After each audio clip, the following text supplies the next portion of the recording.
আচ্ছা। দুপচাচি আমার মার বাসা, ওখানে আমার মা থাকে। আমার মা ওসব পছন্দ করতো না, ওনারা একদম নিম্ন পরিবারের। বাবা খুব নিম্ন পরিবারের? হ্যাঁ, বাবা খুব নিম্ন পরিবারের ছিল, অশিক্ষিত ছিল, সে কিছু বুঝতো না, আর সে কোনো কর্মও পারতো না। আচ্ছা। তারপরে যাই হোক এভাবে মানে মা বাবা আমার যাই হোক সংসার হইতো, শুধু একটা কারণে আমার মা আমাকে নিয়ে নাকি আমি জানি, দাদি বলছে যে মা আমাকে নিয়ে ঘুমাইছে, আমার বাবা অনেক রাতে আসছে, আসার পরে আমার মা অনেক ঘুমন্ত ছিল, বাবা দরজা লক করছে, মা খুলতে পারেনি, এই জন্য বাবা একটা খারাপ ভাষা করে গালাগালি করছে মাকে। মা বলছে না আমি আর তোমার সংসারই করব না, চলে যাব। পরে মা চলে গেছে, আর আসতেছে না। পরে আমার দাদি ফুপু সবাই চেষ্টা করছে যে তাকে নিয়ে আসার জন্য। আমার মা বলছে যে না, বগুড়ার মানুষ বলতেছে আমি ওর ভাত আর খাবোই না, আমার ও বাচ্চা দিলে দিবে, না দিলে না, আমি ওর সংসার করব না। এত একটা নিম্ন পরিবারের বাবার বাড়ি থেকে এত কিছু নিয়ে গেছি, তারপরেও আমার ওখানে জায়গা হচ্ছে না, বা ও আমার কথা শুনতেছে না, আমার প্রয়োজন নাই। তারপরে আমার বাবাকে একটা সুযোগ দেওয়া হয়েছিল যে আপনি ঘরটা ঠিক করেন, আমি আমার মার বাসা থেকে বাচ্চাকে নিয়ে বেড়ায় এসে। তারপর আমার মা বলছে যে তুমি ঘরটা ঠিক করে আমাকে নিতে আইসো। পরে আমার বাবা কি করছে, সে ঘর ঠিক না করে আমার মাকে নিতে গেছে। পরে যাওয়ার পরে যাই হোক আমার মা পরে আসছে, আয়সা দেখে যে ঘর ঠিক হয়নি, না হওয়ার কারণে পরে মা বলতেছে আমি আর থাকবো না, চলে যাব। পরে আমার মা আমাকে নিয়ে চলে গেছে। আবার যাওয়ার পরে এক সপ্তাহ পর আমার নানি বাসা থেকে মাকে পাঠানো হয়েছে নাকি আমার দাদার বাসায়। আসার পরে আমার বাবা তখন বলে আমি আর রাখবো না তোমাকে। তখনকার হিসেবে আমার মা 10,000 টাকা, 3 ভরি স্বর্ণ, আর ঘরের যা জিনিসপাতি লাগে চাল ডাল শুরু করে সে সব কিছু নিয়ে আসছে। তারপর আমার বাবা ওগুলো কিচ্ছুই তাকে দেয়নি। মানে মা যখন আর কি চলে গেছে, যাওয়ার পর মাকে তো দেয়নি, না দেওয়ার কারণে বাবা তো ছোট বাচ্চা, আমি অনেক জিদ করতাম, অনেক খাইতে চাইতাম।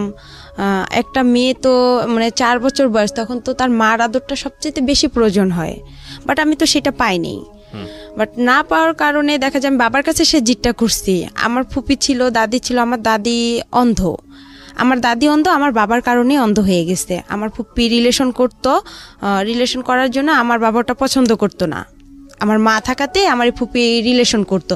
আর আমার মা যেহেতু ননদ আর ভাইয়ের বউ, মানে সব ফ্রি ভাবে বলতো আমার মাকে, তো ফুপি এসব করতো। আমার বাবা এসব শুনছিল, শোনার পরে দাদি বাতাস উঠছে অনেক, দাদিকে জুতা দিয়ে, বালু ছিল বাসায় অনেকগুলো, পরে আর কি বাবা হচ্ছে জুতা দিয়ে দাদিকে মারতে গিয়ে জুতার বালুগুলো দাদির চোখে গেছিল। তারপরে আর কি বাবা অনেক মারধর করতো, মানে অনেক জিদ করতাম, অনেক কিছু, কিন্তু দাদি ফুপু আমাকে কেউ মানুষ করেনি।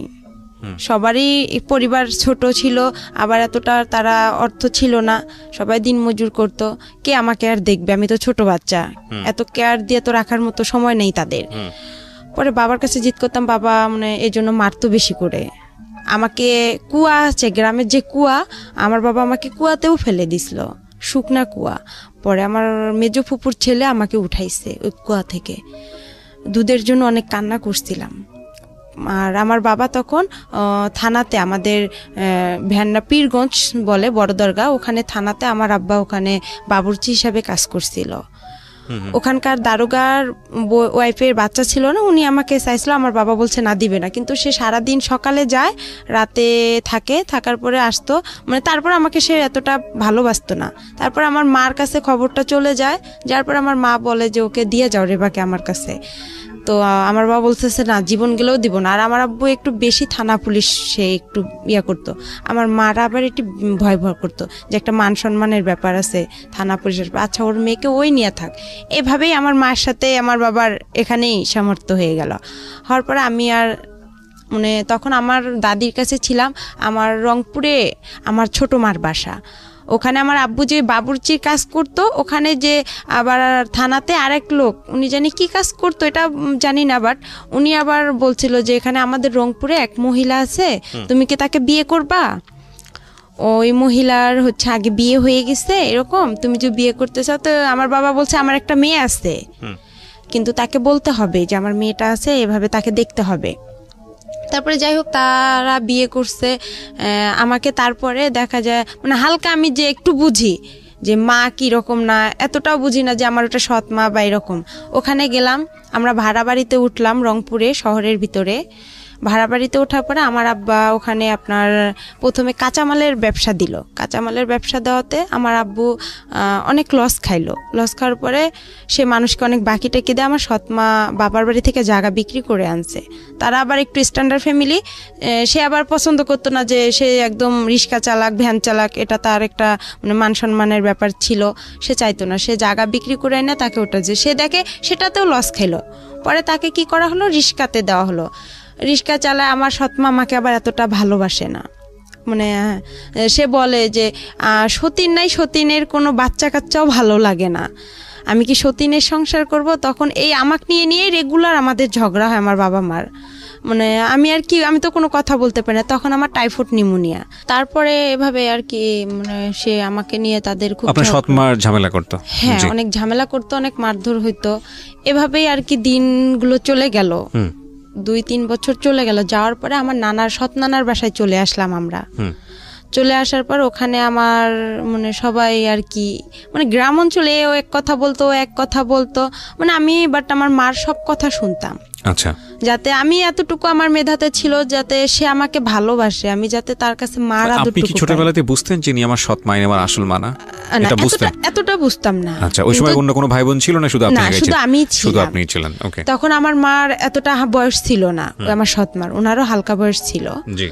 তারপরে নানার বাসায় আসলাম। আসার পর গ্রাম অঞ্চলে এক কথা বলে, ও এক কথা বলে, তখন আরো আমার খারাপ লাগে। তখনই আস্তে আস্তে বুঝতে পারি যে এটা আমার সৎ মা, বা যাই হোক আমাকে অনেক মারে, এটা করে, আমি সব কাজ করি তার মন জোগার জন্য।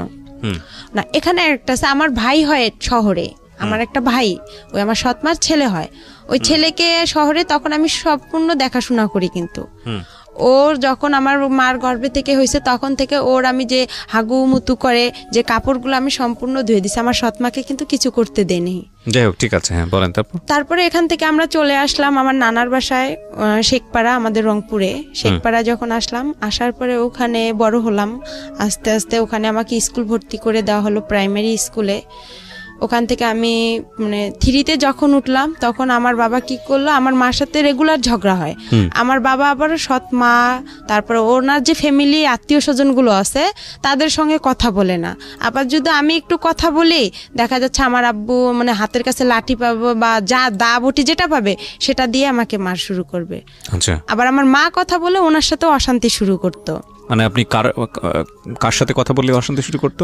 সেটা হচ্ছে আমার সৎ মার যে ফ্যামিলির যে কেউ হোক, তাদের সঙ্গে কথা বললেই সমস্যাটা? হ্যাঁ, সমস্যা করতো উনি। আমার মাও যদি কথা বললো তাও সমস্যা করতো আমার বাবা। আচ্ছা, এভাবেই দিনগুলো গেল। যখন আমি 3তে উঠলাম, 3তে ওঠার পরে আমার বাবা কি করলো, আমার মা ভ্যান কিনে দিল আমার বাবাকে। তখন আমার ছোট মামা, উনি আবার স্কুলের মাস্টার, হাই স্কুলের। তখন উনি বলতেছে যে এরকম আমাদের একটা মান সম্মানের ব্যাপার আছে, ও যে ভ্যান চালাবে এটা কিরকম দেখায়, একটা এটা কিভাবে হয়। পরে আমার মা বুঝায় বলছে, আমার নানাকেও জায়গা বিক্রি করতে দিবে না আমাকে, যে তুই কি ওর পিছনে সব শেষ করবি নাকি, তোর ভবিষ্যৎ আছে না। তারপরে মা বলতেছে আচ্ছা দেখি আর একবার। সে তখন কি করলো, ভ্যানটা কয়েকদিন চালালো, চালার পরে বাসায় খুব ঝগড়া শুরু করে দিল। আর আমার ছোট মার মুখের ভাষা অনেক খারাপ ছিল। আচ্ছা, মানে অনেক রং কথা বলে গালাগালি করতো, আমার বাবাও অনেক রং কথা বলে গালাগালি করতো, আমার খুব খারাপ লাগতো। আমি যদি ওখানে কথা বলতাম দেখা যেত আমার বাবা আমার মার সাথে কিছু না করতে পেয়ে আমাকে সে দেখা যায় খুব মারধর করতো, এমন মারতো যে আমার শরীর ফেটে রক্ত বের হতো। আবার দেখা যেত আমাকে রশি দিয়ে সে হাত পাও বেঁধে রাখতো, বেঁধে ঘরে বন্দি করে রাখতো। তারপরে এভাবে মারতো। মারার পরে যাই হোক সেদিন রাতে বাসায় কোনো খাবার দাবার কিছু আনে নেই, চাল ডাল কোনো তরকারি আনে নেই। আমার ভাইটাও ছোট। তারপরে ও একটু হাঁটে আস্তে আস্তে, ওরও মনে হয় 3 বছর কি 4 বছর। তখন বাবা কি করলো, আমি 3তে উঠলাম, আমার ফাইনাল পরীক্ষা দিতে হবে। পরে আমার বাবা কি করলো, ভ্যানটা নিয়ে আমার দাদার বাসায় চলে আসলো, ভ্যান্ডাবাড়িতে চলে এসে আমার বাবা 2-3 দিন ওখানে থাকার পরে ভ্যান বিক্রি করে দিছে। তখন আমার সৎমা বলতেছে, আবার আমার মামা নানা নানি সবাই বলতেছে যে ওর তো বাবা নাই, ও কি খাবে এখানে, তুই না হয় তোর সন্তানরে কাজ টাজ করে খাওয়াবি, তোর মেয়েরে কে খাওয়াবে, তোর সৎ মেয়েরে। পরে আমাকে ও বলতেছে তুমি তোমার বাবার কাছে চলে যাও, কি করবো। পরে আমি যাই হোক আমার কাছে জানি কয়েকটা টাকা ছিল, ওখান থেকে 30 টাকা কি 25 টাকা তখন বাস ভাড়া লাগে।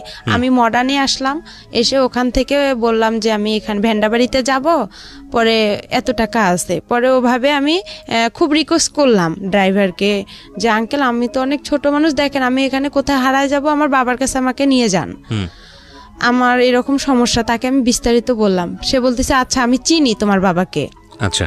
পরে আমাকে নামাই দিল আমার আবার রাস্তার সঙ্গে আমাদের বাসা, আমার বড় ফুপির বাসা, মেজো ফুপির বাসা। আমি নামলাম, নাইমা কান্না শুরু করে দিছি। আমি সকাল থেকে কিছু খাইনি অনাহারে, আবার আমার পরীক্ষা। আর তারপরে আমি বললাম যে আমার তো এরকম পরীক্ষা, আমার পরীক্ষা পরে দেওয়া হলো না, পরে বাবার সঙ্গেও দেখা হলো না। না দেখা হওয়ার কারণে পরে বাবা মানে সন্ধ্যার দিকে বাবার সাথে দেখা হলো যে আপনি আমাকে ছেড়ে আসছেন কেন। তারপরে বললাম যে আমি কি খাবো, ওখানে তো আমাকে বের করেছে, তুমি তো তোমার সৎ মায়ের কথা মতন চলো ইয়া করো, তো ওখানেই থাকতা, এখানে আসছো কেন? বাবা বলছে এটা? হ্যাঁ। তো আমি বলতেছি বাবা তখন কোথায় ছিল? বাবা তখন দাদার বাসায় ছিল। আচ্ছা। তখন আমি বললাম যে আমি ওখান থেকে কি করব, ওরা সবাই আমাকে এই কথা বলতিছে। পরে ওখানে থাকলাম। কোন ক্লাসে পড়েন তখন? তখন আমি 3-তে। ক্লাস 3-তে, ওকে। তারপরে বাবা ওখানে কয়েক মাস থাকার পরে দেখা যায় আবার আমরা কি করলাম, বাবার আর মানে ভ্যানটা বিক্রি করে খাওয়া আর তো কিছু নাই তার, সে বিক্রি করে খাবে। আমার দাদি তো অন্ধ, তারও কিছু জিনিস ছিল, সেগুলোও সে দেখা যায় কিছু টাকা ছিল তার বয়স্ক ভাতা, এগুলোও সে মানে ঘরে চাল ডাল ছিল, বস্তা ছিল, চালের ধান ছিল, এগুলো সম্পূর্ণ খাওয়ার পরে আমার দাদিকে আর দেখতে পারে না। আমার দাদি কিন্তু অন্ধ। যাই হোক, এটা হওয়ার পরে বাবা কিছুদিন পর আমাকে নিয়ে আবার রংপুরে চলে গেল, শহরে লালবাগে কারমাইকেল কলেজের অপোজিট সাইডে, ওখানে আবার বাসা ভাড়া থাকে। ওখানে আমরা বড় একটা রুম নিলাম ছোট দেখে, আমার বাবা ওখানে রিক্সা নিল। পরে ওই আমার যে নানার বাড়ি, সৎ নানার বাসা, ওখান থেকে কিছু মামারা যাওয়া আসা করে, কাঁচামালের ব্যবসা আপনার সিও বাজারে, পৌর বাজারে তারা যায়, তাদেরকে আমি দেখি, বলে যে রেবা খালেদার মেয়ে, আমার সৎমার নাম ছিল খালেদা, বলে খালেদার মেয়ে। পরে এই কথা বলার পরে তা আমি বলতাম মামা আমরা তো এখানে আসছি এরকম বিষয়, দেখেন মা আর আব্বুকে আবার একসঙ্গে করা যায় নাকি। পরে আমি আবার অসুস্থ হইলাম। অসুস্থ হওয়ার পরে আমার বাবাকে বললাম যে আপনি কাউরে না কাউরে ধরেন, আবার ওখানে যাইতে হবে, আমার পরীক্ষা দিতে হবে। 1 মাস পরে কিন্তু আমরা আসছিলাম এখানে। পরে 1 মাস পরে আবার কি হলো, 1 মাস থাকলাম শহরে ভাড়া বাসায়, আমার আব্বা রিক্সা চালাইলো। পরে আমার আব্বু এর হাত ধরে, ওর পা ধরে যে ভাই আপনি একটু চেষ্টা করেন, দেখেন কি করা যায় না যায়। এভাবে মনে করেন আমার আব্বু একটু একটু করে আগাইলো। আগার পরে আমার মা আবার তাকে নিল। আচ্ছা। আবার নেওয়ার পরে সে আবার ওখানে গেল, যাওয়ার পরে তাকে বলা হলো যে আপনি ওদের সাথে কি কথা বলতে দিবেন, যারা আমার বাবাকে আমার মার সাথে যোগাযোগ করে দিচ্ছে তারা বলতেছে যে তুমি কি পারবা খালেদার বাবার মার সাথে কথা বলতে দিবা? তো বলতেছে হ্যাঁ আমি সব করব, আমি স্টামের উপর বনসই করব। এভাবে আমরা ওখানে আবার গেলাম। আমি 3-তে পরীক্ষাটা দিতে পারলাম, ফাইনাল পরীক্ষাটা। ম্যাডামরা বলতেছে যে তুমি এরকম করো, স্কুলে আসো না, এভাবে তো হয় না কারো একটা ক্লাস, আর তুমি এভাবে পারবাও না পড়তে, এটা সম্ভব? পরে আমার বাবা মাকে দুজনকেই ডাকছে যে ওকে আপনারা তো প্রাইভেট দেন না, কিছু দেন না। তারপরে আমার স্কুলের যে পাড়া প্রতিবেশী যারা আছে কিছুজন তো ভালো আছে, পরে ওনারা গিয়ে বলছে ওর সৎ মা, আচ্ছা ওর সাথে এরকম করে, ওকে তো কিছু দেয় না। আমাকে আমার বাবা মা প্রাইভেট দিত না, আমি যে মাসে 300 টাকা করে পাইতাম আপনার, ওইটাও মনে করেন 3 মাস পর 300 টাকা করে সরকারে দিত প্রাইমারি স্কুলে। ওখান থেকে ওই টাকাটা কি করতো আমার বাবা মা খরচ করতো। আবার দেখা যাচ্ছে ও অনেকে পায়, অনেকের মা কি করতো একটা জামা কিনে দিত, একটা নাকে ফুল কিনে দিত। আমারও খুব ইচ্ছা হইতো যে আমি একটা নাকের ফুল নিব বা একটা জামা নিব, মানে খুব কষ্ট লাগতো, কিন্তু আমি বলতাম না ভয়ে যে আমি যদি আবার এরকম করে আমাকে নিয়ে যদি আবার চলে যায়, আমার পড়াশোনাটা এখানে আবার মিস হয়ে যাবে, আমি তখন কি করব, মানে চিন্তা করতাম। এভাবে হইতে হইতে আমার বাবা ফোরে উঠে আবার এরকম শুরু করে দিল, আবার একটা ভ্যান কিনে দিল আমার মা লোন করে কিস্তিতে। ওই ভ্যানটা নিয়ে আবার আমার বাবা এরকম চলে গেল। কিছুদিন পর চলে যাওয়ার পরে দেখা যাচ্ছে আর আমার মা নিচ্ছে না, তখন আমি আরো একটু বড় হয়ে গেলাম, হালকা একটু সাবাল্যক হলাম, একটু বুঝতে পারলাম। পরে যাই হোক এভাবে হইতে হইতে মনে করেন প্রায় 2-3 মাস হয়ে গেল। আমি ফাইনাল পরীক্ষা দিলাম, আমি কোনো রকম পাশ করছি, এটাকে পাশ বলে না। তারপরে ম্যাডামেরা আমাকে উঠাই দিল। আমি কি করলাম, আমি তো পড়াশোনা করিনি, আমি কি করলাম, আমার পাশে আমার এক বান্ধবী ছিল রিপা, আশামণি, ওদেরকে দেখতে চাইতাম। ওরা লিখতো পরীক্ষার খাতা, আমি ওদের একটু উকি মেরে দেখতাম, কিন্তু ওরা আমাকে দেখাইতো না যে ওরাও তো নাম্বার কম পাবে। ওরা দেখাইতো না। আমি কি করে পরে এর কাছে যাই, একটু শূন্য স্থান টিক চিহ্ন ম্যাডামকে বলি যে ম্যাডাম দেখেন একটু আমাকে দেন, আমি তো পরীক্ষা এরকম পড়তে পারিনি, আর বাবাও তো নিয়ে গেছে আমাকে ওদিকে, আর আমাদের সংসারে এমনি অনেক ঝগড়াঝাটি, আমাকে ফোরে উঠতেই হবে। পরে ম্যাডামও যাই হোক বলে দিত, পরে বলতো আচ্ছা রে বা ঠিক আছে। ম্যাডাম শূন্য স্থান টিক চিহ্ন আমার সম্পূর্ণ বলে দিত, কাউকে বলে দিত না, আমাকে বলে দিত। আবার ছোট প্রশ্নগুলোও বলে দিত, লেখেও দিত। উনি আমাকে অনেক হেল্প করছে ম্যাডামেরা। এভাবে ফোরে ওঠার পরে আবার উনি ওই রকম করলো। আবার আমার টেস্ট পরীক্ষা শুরু হলো ফোরে হওয়ার পরে আবার আমার বাবা আমাকে নিয়ে গেল 2টা পরীক্ষা নাই দিতে, বাংলা ইংরেজি দিছি, তারপরে উনি আমাকে নিয়ে এভাবে চলে গেল। যাওয়ার পরে আবার কিছুদিন ভ্যান বিক্রি করে খেয়ে আবার ওই রকম বসেছিল। পরে আমার বাবা ঢাকায় আসছিল রাজমিস্ত্রির কাজ করার জন্য, আর আমাকে থুয়ে আসছিল আমার ফুপুর কাছে। ওখানে আমার ফুপুর কাছে আমি থাকি, তাদের ওখানে খাবার নাই দাবার নাই, কেউ আমাকে ভালোবাসে না, বলে তোমার বাবা নাই মা নাই টাকা পয়সা নাই, আমরাই তো দিন মজুর করে খাই, তোমাকে কি খাওয়াবো। পরে যাই হোক আমি দেখা যায় ছোট মানুষ, এর ওখানে আমাকে ডাকে, ও বলে যে তুমি এটা কাজ করো তাহলে তোমাকে আমি খাইতে দিব। আমি যে যেটা বলতো তার সেটাই কথা শুনতাম, তখন আমি খাইতে পারতাম। আবার দেখা যায় আমার দাদি অন্ধ ছিল, রান্না করতে পাইতো না, কোনো ছেলে মেয়ে তাকে দেখতো না। দেখা যায় পাশের বাড়ি থেকে তার চাচাতো ভাইয়ের বউ আছে বা এরকম আত্মীয় স্বজন, তাদেরকে দেখা যায় খাবার দিয়ে যাইতো দাদিকে। ওই খাবার ওখান থেকে আমার দাদি আবার কি করতো, উনি একটু খাইতো, আমাকে ডাকতো রে ভাই, আমি আবার দৌড়ে এসে খেয়ে নিতাম। বুঝতাম না যে দাদি কতটুকু খাইলো না খাইলো, পেট ভরলো কি না ভরলো। পরে আমার বাবা ওখান থেকে আসার পরে আমার বাবার খুব অবস্থা খারাপ ছিল, সে অসুস্থ ছিল, তার পুরা শরীরে পক্স বের হয়েছিল, তার হাতে কোনো টাকা পয়সা নাই। তার মেজো বোনের কাছে থাকলাম, তারাও আমাদের খাইতে দেয় না। আর একদিন হঠাৎ বৃষ্টি আসছে, খুব জোরে বৃষ্টি, আর খুব মানে ঠান্ডা লাগতেছে, টিন দিয়ে মানে পানি পড়তেছে। আমার বাবার আমি শুই, কিন্তু আমার ফুপি আমাদেরকে খেতা বালিশ কোনো কিছুই দেয়নি, বলতেছে তোমরা যেরকম অভিনয় করো সেরকম এখন থাকো, এভাবে তোমার বেশি তেল বান্ধা গেছে, আমার বাবাকে বলতেছে। তা আমি বলছি ফুপু আমাকে অনেক ঠান্ডা লাগতেছে, দেন একটা খেতা দেন। তো বলতেছে না সে দেয়নি। ওভাবেই ছিলাম। থাকার পরে আমার বাবা 2 দিন পর আবার রংপুরে চলে গেল। রংপুরে যাওয়ার পরে আবার ওভাবেই সে এরে হাত ধরে, ওর পা ধরে ধরে আমার সৎমার কাছে গেল। আমার সৎমা তাকে আবার গ্রহণ করে নিল। নেওয়ার পরে আমি 5-এ সমাপনী পরীক্ষা দিলাম 2010-এ। দেওয়ার পরে কেউ পরীক্ষা দিতে দিবে না আমাকে, কয় ও পারবে না। আমার মা মানে প্রতিবেশী মামিরা ছিল যারা আমার স্কুলের ফ্রেন্ডগুলো, ওরাও বলতো যে না ও পরীক্ষা দিতে পারবে না। ম্যাডামও বলতো যে না রে বা তোমার আর সম্ভব না, কেন এটা সমাপনী পরীক্ষা, এখানে ফাজলামি করার জায়গা না, আর তুমি পারবা না, তোমার কোচিং নাই, প্রাইভেট নাই, কিছু নাই, তুমি কিচ্ছুই পারবা না। পরে আমি সবার কথা অমান্য করে আমি বলছি না আমি পরীক্ষা দিবই, আমি পাইলে পাবো না পাইলে নাই, এটা আমার কোনো দেখার বিষয় নাই। তারপরে আমার সৎমাও দিবে না। এখন আমার পরীক্ষাটা হচ্ছে আমার বাসা থেকে অনেক দূরে, এখন আমাকে সকালবেলা কে রেখে আসবে, রাখার লোকও নাই। পরে আমি মানে এতটা পড়তেও পারি না, গাইড নাই, কিভাবে পড়বো।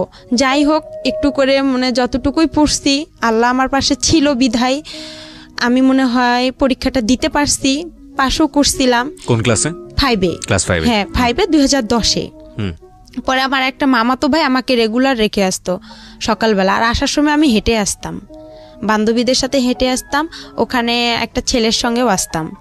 ওই ছেলেটাকে আমার প্রথম 5-এ ওকে পছন্দ হয়েছিল। ওর নাম হেলাল ছিল, ওর বাসা আমাদের ওখানে পানবাড়িতে। ওকে খুব আমি পছন্দ করছিলাম, কিন্তু ও বুঝতো না যে আমি ওকে কতটা পছন্দ করি, আর আমিও বুঝতাম না যে প্রেম কি জিনিস, কিন্তু ভালো লাগতো ওকে। কোন ছেলেটাকে? এটা হেলাল, ওর নাম হচ্ছে হেলাল। আমাদের স্কুলে না, ও অন্য স্কুল থেকে আর কি পরীক্ষা দিতে গেছিলাম আমরা। আচ্ছা, ও একই ক্লাসে ছিল? হ্যাঁ একই ক্লাসে, সমাপনী পরীক্ষা দিতে গেছিলাম। তখন তো অন্য স্কুল থেকে দেখা যায় যে একটা বোর্ডে আমরা সবাই পরীক্ষা দিছি। পরে ও আমাদের ক্লাসেই বসতো, আমার পাশে 2 জন ছেলে ছিল, আমি মাঝখানে ছিলাম।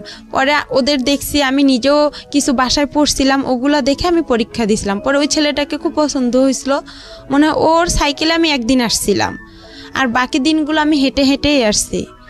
আর তখন খুব কষ্ট লাগতো, আর আমি মানে অনেক কিছু খাইতে ইচ্ছা করছিল, যে পরীক্ষা দিতে আসছি আমি কিছু খাই, বা অনেকে তো খাইতেছে, আমার সেরকম টাকা ছিল না।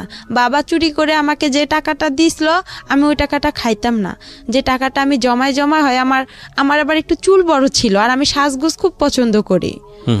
আর আগে আমি একটু চাইতাম যে আমি মানে একটা লং জামা পরবো না, একটু শর্ট জামা পরবো, একটু ভালো জামা পরবো, কম দামি পরবো না, ভালো পরবো, টাকা একটু বেশি লোক, টাকাগুলো জড়ায় জড়ায় দেখা যেত আমি একটু মেরিল কিনতাম বা একটা টিপের পাতা কিনতাম বা একটা চুড়ি কিনতাম, এরকম কিছু কিনতাম, একটু শ্যাম্পু কিনতাম।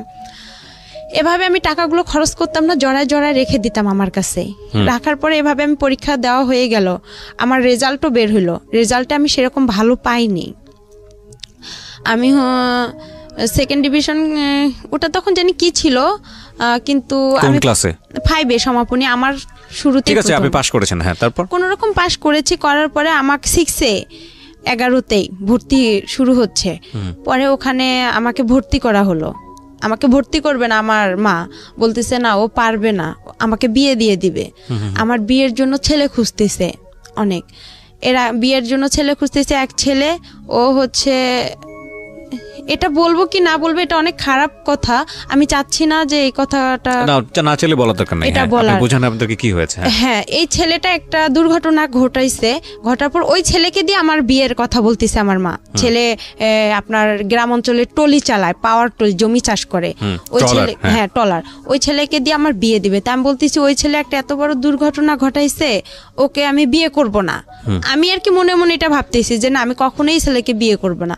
আমার বাবাও রাজি না, যে আমার মেয়ে এখনো সাবালক হয়নি আর আমি বিয়ে এখনই দিব না। আমি যখন ক্লাস 5-এ পড়ি তখনও, বাট আমি জামা সেভাবে পরি না, সেভাবে প্যানও পরি না, খোলামেলায় আমি চলতাম। ছোট বাচ্চা, হ্যাঁ, এত বুঝতাম না যে আমি এখনো বড় হইছি, আমি ভাবতাম যে আমি এখনো ছোট আছি।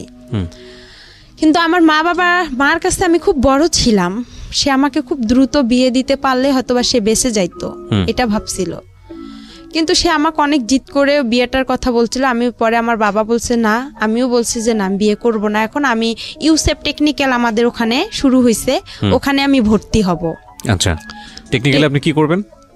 টেকনিক্যালে ওখানে হচ্ছে আপনার ট্রেড অনুযায়ী কাজ শেখাচ্ছে। আপনি কাজ শিখবেন ওখানে? হ্যাঁ, লেখাপড়া বাদ দিয়ে আপনি কাজ শিখবেন? হ্যাঁ, 6-এ আমি ভর্তি হলাম। 6-এ ভর্তি হওয়ার পরে আমার ওই মার যে ছোট ভাই, উনি আবার হাই স্কুলের মাস্টার গণিতের। পরে ওখানে আমার সব মানে ফ্রি করা হলো না, একটা হাফ ফ্রি ফুল ফ্রি আমার উপবৃত্তিও ওখানে দেওয়া হলো। দেওয়ার পরে আবার 6-এ পড়ার সময় আবার আমার বাবা পাগলামি শুরু করে দিল, ওই আগেরটাই। আবার উনি চলে গেল, যাওয়ার পরে আমি আর চলে গেলাম না, আমিও থাকলাম। থাকার পরে দেখা যায় আমার বাবা আসতেইছে না আর। তখন আমার মা আবার ভ্যানটা দেয়নি, ভ্যান বাসায় ছিল। পরে আবার বাবা চলে গেল, পরে আমিও আবার 2-3 দিন এখানে থাকার পরে, রংপুরে থাকার পরে, নানার বাসায় থাকার পরে আমিও চলে গেলাম দাদার বাসায়। যাওয়ার পরে আবার বাবাকে নিয়ে আসলাম, নিয়ে আসার পরে আবার আমরা ভাড়া বাড়িতে উঠলাম। ওখানে আমার মিস গেল, যাওয়ার পরে আবার আমরা ভাড়া বাড়িতে উঠলাম। ওঠার পরে আবার ওখানে আমার বাবা আবার রিক্সা নিল। ওভাবে আমাদের মনে করেন 2-3 মাস চলে গেল। যাওয়ার পরে আমার বাবা কি করলো, আমার এক মামাকে আবার ধরলো যে আমি বাসায় যাব, আবার আপনি কি করবেন? পরে আমিও ভাবতেছি যে একটা মান সম্মানের ব্যাপার, আমি তো এখন আস্তে আস্তে বড় হইতেছি, কি করব, মানে খুব খারাপ লাগতেছিল। আর একদিন খাইতে পারতাম, একদিন খাইতে পারতাম না, আর আমি রান্না করতে পারতাম না।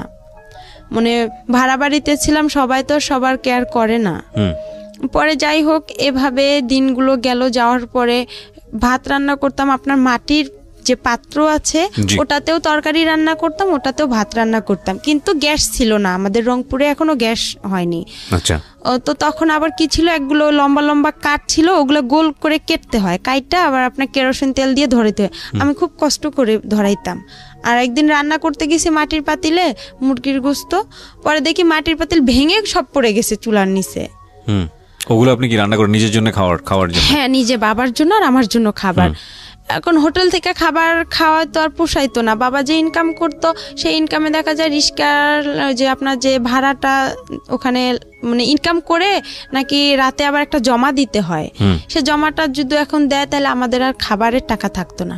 আমার বাবা যে এদিকে যাওয়ার জন্য এর কাছে যাইতো, ওর কাছে যাইতো, দেখা যায় সে সময় পাইতো না, যে ইনকামটা করতো জমাটাই দিতে পারতো না, তাহলে কিভাবে খাবো? একবেলা রান্না করতাম, 2 বেলা খাইতাম। সেদিন আবার ওগুলো পড়ে গেছে। আমার বাবার সঙ্গে থাকতেন থেকে ওই টেকনিক্যালি ওটা পড়াশোনা করতেন না, ওটা ওখানেই আপাতত বন্ধ থাকলো। ভর্তি হওয়ার কথা ছিল, কিন্তু এই যে বাবা মাঝখান থেকে চলে আসলো, আর ওটা ভর্তি আমার বাবার সঙ্গে থাকতেন, বাবাকে রান্না করে খাওয়াতেন। হ্যাঁ, আর মা থাকতো হচ্ছে বাড়িতে। হ্যাঁ, মা থাকতো নানার বাসায়, আমার ভাইকে নিয়েই থাকতো। আপনি মার সঙ্গে থাকতে পারতেন না, কারণ সৎমা আপনার সঙ্গে খারাপ আচরণ করতো। সে চিন্তা করতো যে আমি ইনকাম করতে পারি না, ওকে খাওয়াবো কি? আমার তো ছেলে আছে, তাকে তো খাওয়াইতে হবে। ওকে, আপনার বাবা খরচ দিত না আপনার সৎ মাকে? না, সে খরচ দিত না, টোটালি বন্ধ ছিল। ঠিক আছে, বলেন তারপরে যাই হোক এভাবে আর কি আমি ওখানে পরে মুরগির মাংস পড়ে গেছে, আর অনেক শীত ছিল। আমার বা একটা চকি ছিল, ভাড়া বাসায় একটা চকি দিত বাড়িওয়ালারা, চকিতে খেতা বালিশ কোনো কিছুই ছিল না। পরে যে আমাদের রংপুরের অঞ্চলের ভাষায় বলে যে আপনার পল, যেটা খ্যার, ওই খ্যার কি করলো আমার বাবা কিনে আনলো, আয়নার নিচে বিছাই দিল। আর টিনের ঘর, অনেক বাতাস আসে, গাড়ি চলাচল করে রাস্তা দিয়ে, আর ওই বাতাসটা আসতো। আর আমার বাবার একটা লুঙ্গি আমি গায়ে দিয়েছিলাম, আর শীতে অনেক কাঁপছিলাম। আমার বাবা অনেক মানে হাত পা অনেক কোকড়া করে শুয়েছিল, আমিও ছিলাম। আমার বাবা আলাদা থাকতো, আমি নিচে থাকতাম। আর মাটি থেকে যে একটা ঠান্ডা ভাবটা ওটাও আসতো, ঠান্ডাতে খুব কষ্ট হইতো আমার থাকতে। পরে মুরগির ওটা পড়ে গেছিল, যাওয়ার পরে বাবা অনেক মারধর করছিল আমারে, বলতেছে এত কষ্ট করে আনছি সেটা ফালাই দিলা। আমি বলে আমি তো পারি না, আমি কি করব। আমার মাকে আবার যা বলছে যে এরকম ওর মেয়ে হচ্ছে রাস্তায় কাগজ কুড়াচ্ছে, মিথ্যা কথা আর কি বলছে। হ্যাঁ, সৎমাকে বলছে। পরে আমার বাবা আবার কি করছে, এই কথা শুনতে পারছে, শুনতে পাইরা আবার বলতেছে যে তুই কি কাগজ কুড়াইছিস? তা আমি বলতেছি না, আমি এসব জানি না। কয় শেখপাড়া থেকে খবর আসছে আমার কানে। আমি বলছি আমি বলতে পারি না। পরে এমনও খবর গেছে, আপনি কাগজ করে কুড়িয়েছিলেন না, কিন্তু আমার মার কানেই খবরগুলো দিয়ে দিছে, যে মামারা আমাকে দেখছিল বা ভাই প্রতিবেশী যারা দেখছিল তারা আর কি এই ধরনের কথাগুলো আমার মাকে গিয়ে বলছে যে আমাকে নাকি ভূত ধরছে, আমি পাগল হয়েছি এরকম। কিন্তু আমি অসুস্থ হয়েছিলাম, এটা একটা মিথ্যা কথা বলছিল আমার বাবা, যে আমার মেয়ে একটু খুবই অসুস্থ আর মাকে দেখার জন্য অনেক পাগল হয়ে গেছে। পরে আবার কি করলাম, এভাবেই গেলাম। আবার আমার বাবা কি করলো, মামা মামির হাত পা ধরলো, প্রতিবেশী মামা মামির হাত পা ধরে আবার আমার মার সাথে মোবাইলে কথা হয়। আমার মা আমার হচ্ছে মামিদের মোবাইল থেকে আমার বাবার সাথে কথা বলে, আমিও কথা বলি যে আমাদেরকে নিয়ে যান, আমাদের এখানে খুব কষ্ট হইতেছে। আর এরকম সৎ মাকে। হ্যাঁ। তো আপনি আসল মার সঙ্গে যোগাযোগ করছিলেন না কেন? আসল মার সঙ্গে যোগাযোগ করছিলাম, বাট আমার ওই সময়টাতে যোগাযোগ করেছিলেন না? কেন করেননি? করিনি, আমি তো তার বাসা চিনি না। বাবাকে বলেননি কখনো যে বাবা আমাকে আসল মা? তার কথা বললে বাবা অনেক মারধর করতো। ঠিক আছে, ওকে, পয়েন্ট। তারপরে এভাবেই হচ্ছে আবার গেলাম, ওখানে যাওয়ার পরে বিচার সালিশ বসলো। আমার বাবা আবার আমাকে শিখাই দিছিল যে তুমি ভূতের অভিনয় করবা। পরে আমি আবার কি করলাম, যে আমার মাথা ভারী হয়ে গেছে, আমার খুব খারাপ লাগতেছে, হাত পা জ্বলাজ্বলি করতেছে। মানে আমাকে বলতেছে যে তুমি এরকম করলে তোমার মা তোমাকে ওখানে রাখবে, আমাকেও রাখবে। আচ্ছা। পরে আর কি যাই হোক আমি বলতেছি আমার হাত পা, আমাকে যেভাবে আর কি আমার বাবা বলছিল যে তুমি এভাবে বলবা যে আমার মাথা ঘুরাইতেছে, আমার খারাপ লাগতেছে, তখন আমি এভাবেই বলছি। বলার পরে আমার কি করলো, আমার মামা বলতেছে তাহলে ডক্টর ডাকি, নাহলে ওই যে আমার আবার সৎ না, উনি আবার কবিরাজ ছিল, বলতেছে ওনাকে ডাকি। পরে উনি যাই হোক ডাইকা গা ঝাইরা দিছে। আমি আর পাইতেছি না যে আমি আর কি বলবো না, আর এসব করাটাও ঠিক না, আমি মনে মনে চিন্তা করতেছি। পরে আমি পানি টানি খেয়ে একদম ফুল রেস্ট নিলাম। পরে দেখতেছি ওরা সবাই মিলে যাই হোক আমার মা আর বাবাকে একসঙ্গে করে দিল। দেওয়ার পরে ওখানে থাকার পরে 2-1 মাস হয়ে গেল। হওয়ার পরে আবার আমি 6-এ ক্লাস করতেছিলাম। তখন আমার ছোট মা বলতেছে যে এরকম করাটা কি ঠিক? পরে আমার তো কোচিং নাই, 6-এ সবাই ভর্তি হয়ে আপনার গণিত, ইংলিশ সেকেন্ড পার্ট, এগুলোর বিজ্ঞান, এগুলোর কোচিং করে। তখন ওরা সবাই বলতেছে কিরে রে বা তুই মিটু স্যারের কাছে ইংরেজি পড়বি? তখন আমি বাসায় এসে বললাম যে এরকম প্রাইভেট দিতে হবে, তো আমারে কোচিং করতে হবে, না এলে স্যারেরা অনেক বকাবকি করে। পরে আমার ছোট মামা, আলমগীর মামা আমাদের ক্লাস নিল, প্রথম ক্লাস গণিত। সেদিন উনি অঙ্ক দিছে, আমি অঙ্ক পারিনি। না পারার কারণে আমার মামা আমাকে 2 হাতে মানে একটা বড় বাঁশের লাঠি দিয়ে আমার 2 হাতে মানে 6টা কি 5টা মারছে, অনেক জোরে জোরে। ক্লাস 6-এর ঘটনা? হ্যাঁ, ক্লাস 6-এর ঘটনা। কেন পারোনি? পরে আমি টেনশন, বাসায় আসলাম, আইসা খারাপ লাগলো যে আপন মামা হলে কি পারতো সে আমাকে মারতে? সে তো জানে যে আমাদের ফ্যামিলির অবস্থাটা কি, আর আমি তো কোচিং করতে পারবো না, আমার তো সেরকম সামর্থ্য নাই, আর আমি কোনো স্যারের কাছেও যা বলতে পারবো না। কিন্তু আমার মামার এখানে আরও একটা ভুল হয়েছে, সে বুঝতে পারছিল যে তার বোনের এতটা সমস্যা, আমার বাবার অবস্থা খারাপ, তার একটা উচিত ছিল যে তার সবগুলো স্যারদের সঙ্গে কথা বলে আমাকে সব হাফ ফুল মানে ফ্রি করে দিছে, স্কুলের যে বেতন মাইনাগুলো দেওয়া লাগবে না, উপবৃত্তি করে দিছে। তার একটা উচিত ছিল যে একটা এরকম অসহায় মেয়ে সবাই থেকেও না থাকা, তাকে আমরা একটু যদি কোচিং দেই, সব স্যারেরা মিলে সবাই যদি একটু হেল্প করতাম, তাহলে আজকে হয়তো বা আমার জীবনটা আরও বেশি ভালো হতো। তারপরে এভাবে আমি আবার কি করলাম, যে দেখি কোচিং টুচিং পাইতেছি না, পরীক্ষাও দিতে পাইতেছি না। পরে আমি কি করলাম, ওই যে আপনার টেকনিক্যালে ভর্তি হওয়ার জন্য আমি বাসা থেকে মাকে চাপ দিলাম। আচ্ছা। পরে আমার কাছে কিছু টাকা ছিল, আমার দাদিও কিছু টাকা দিছিল, ওই দিয়ে আমি 2টা মুরগি কিনছিলাম বাসায়। মুরগি কেনার পরে আমার আবার যে বয়সটা, এই বয়সে আবার আমার জন্ম নিয়ন্ত্রণের কার্ড হবে না, জন্ম নিবন্ধন। হ্যাঁ, জন্ম নিবন্ধন, ওটা কার্ড হবে না। না হওয়ার কারণে এখন ওখানেও তো আমাকে ভর্তি নিবে না। ওখানে যে আপুগুলো পড়ছে ওদের সাথে আমি যোগাযোগ করছি যে আপু আমিও টেকনিক্যালে ভর্তি হব। পরে আমি গেলাম, আমাকে স্যারেরা বলতেছে তুমি অনেক ছোট, তোমার বয়স নাই, তোমাকে এখানে নেওয়া যাবে না। আর এখানে আমরা সাধারণত নেই 13 থেকে 14 বছরের মেয়েদেরকে, তোমার তো সে বয়সটা এখনো হয়নি, কিন্তু কথাই বলতে পারবে না। পরে আমি বললাম স্যার আপনারা তারপরে দেখেন না, এখানে তো গরিব অসহায় মেয়েদেরকে বেশিরভাগ নেওয়া হয়, যাদের পরিবার খারাপ। তারপর আমি বললাম যে আপনি আমার বাসায় যায়েন, যাওয়ার পরে দেখেন। পরে সেদিন গেলাম, নিল না আমাকে। তারপরে আবার আমি বাসায় আসলাম, আসার পরে মাকে বললাম যে আমাকে তো নিতেছে না। পরে আমার মামা, যে ছোট মামা গণিত মাস্টার, ওনার সঙ্গে আবার আমাদের হচ্ছে ওখানকার একজন ভালো ব্যক্তি, উনি খুব প্রভাবশালী লোক, ওনার সাথে আবার আমার মামার খুব ভালো একটা সম্পর্ক।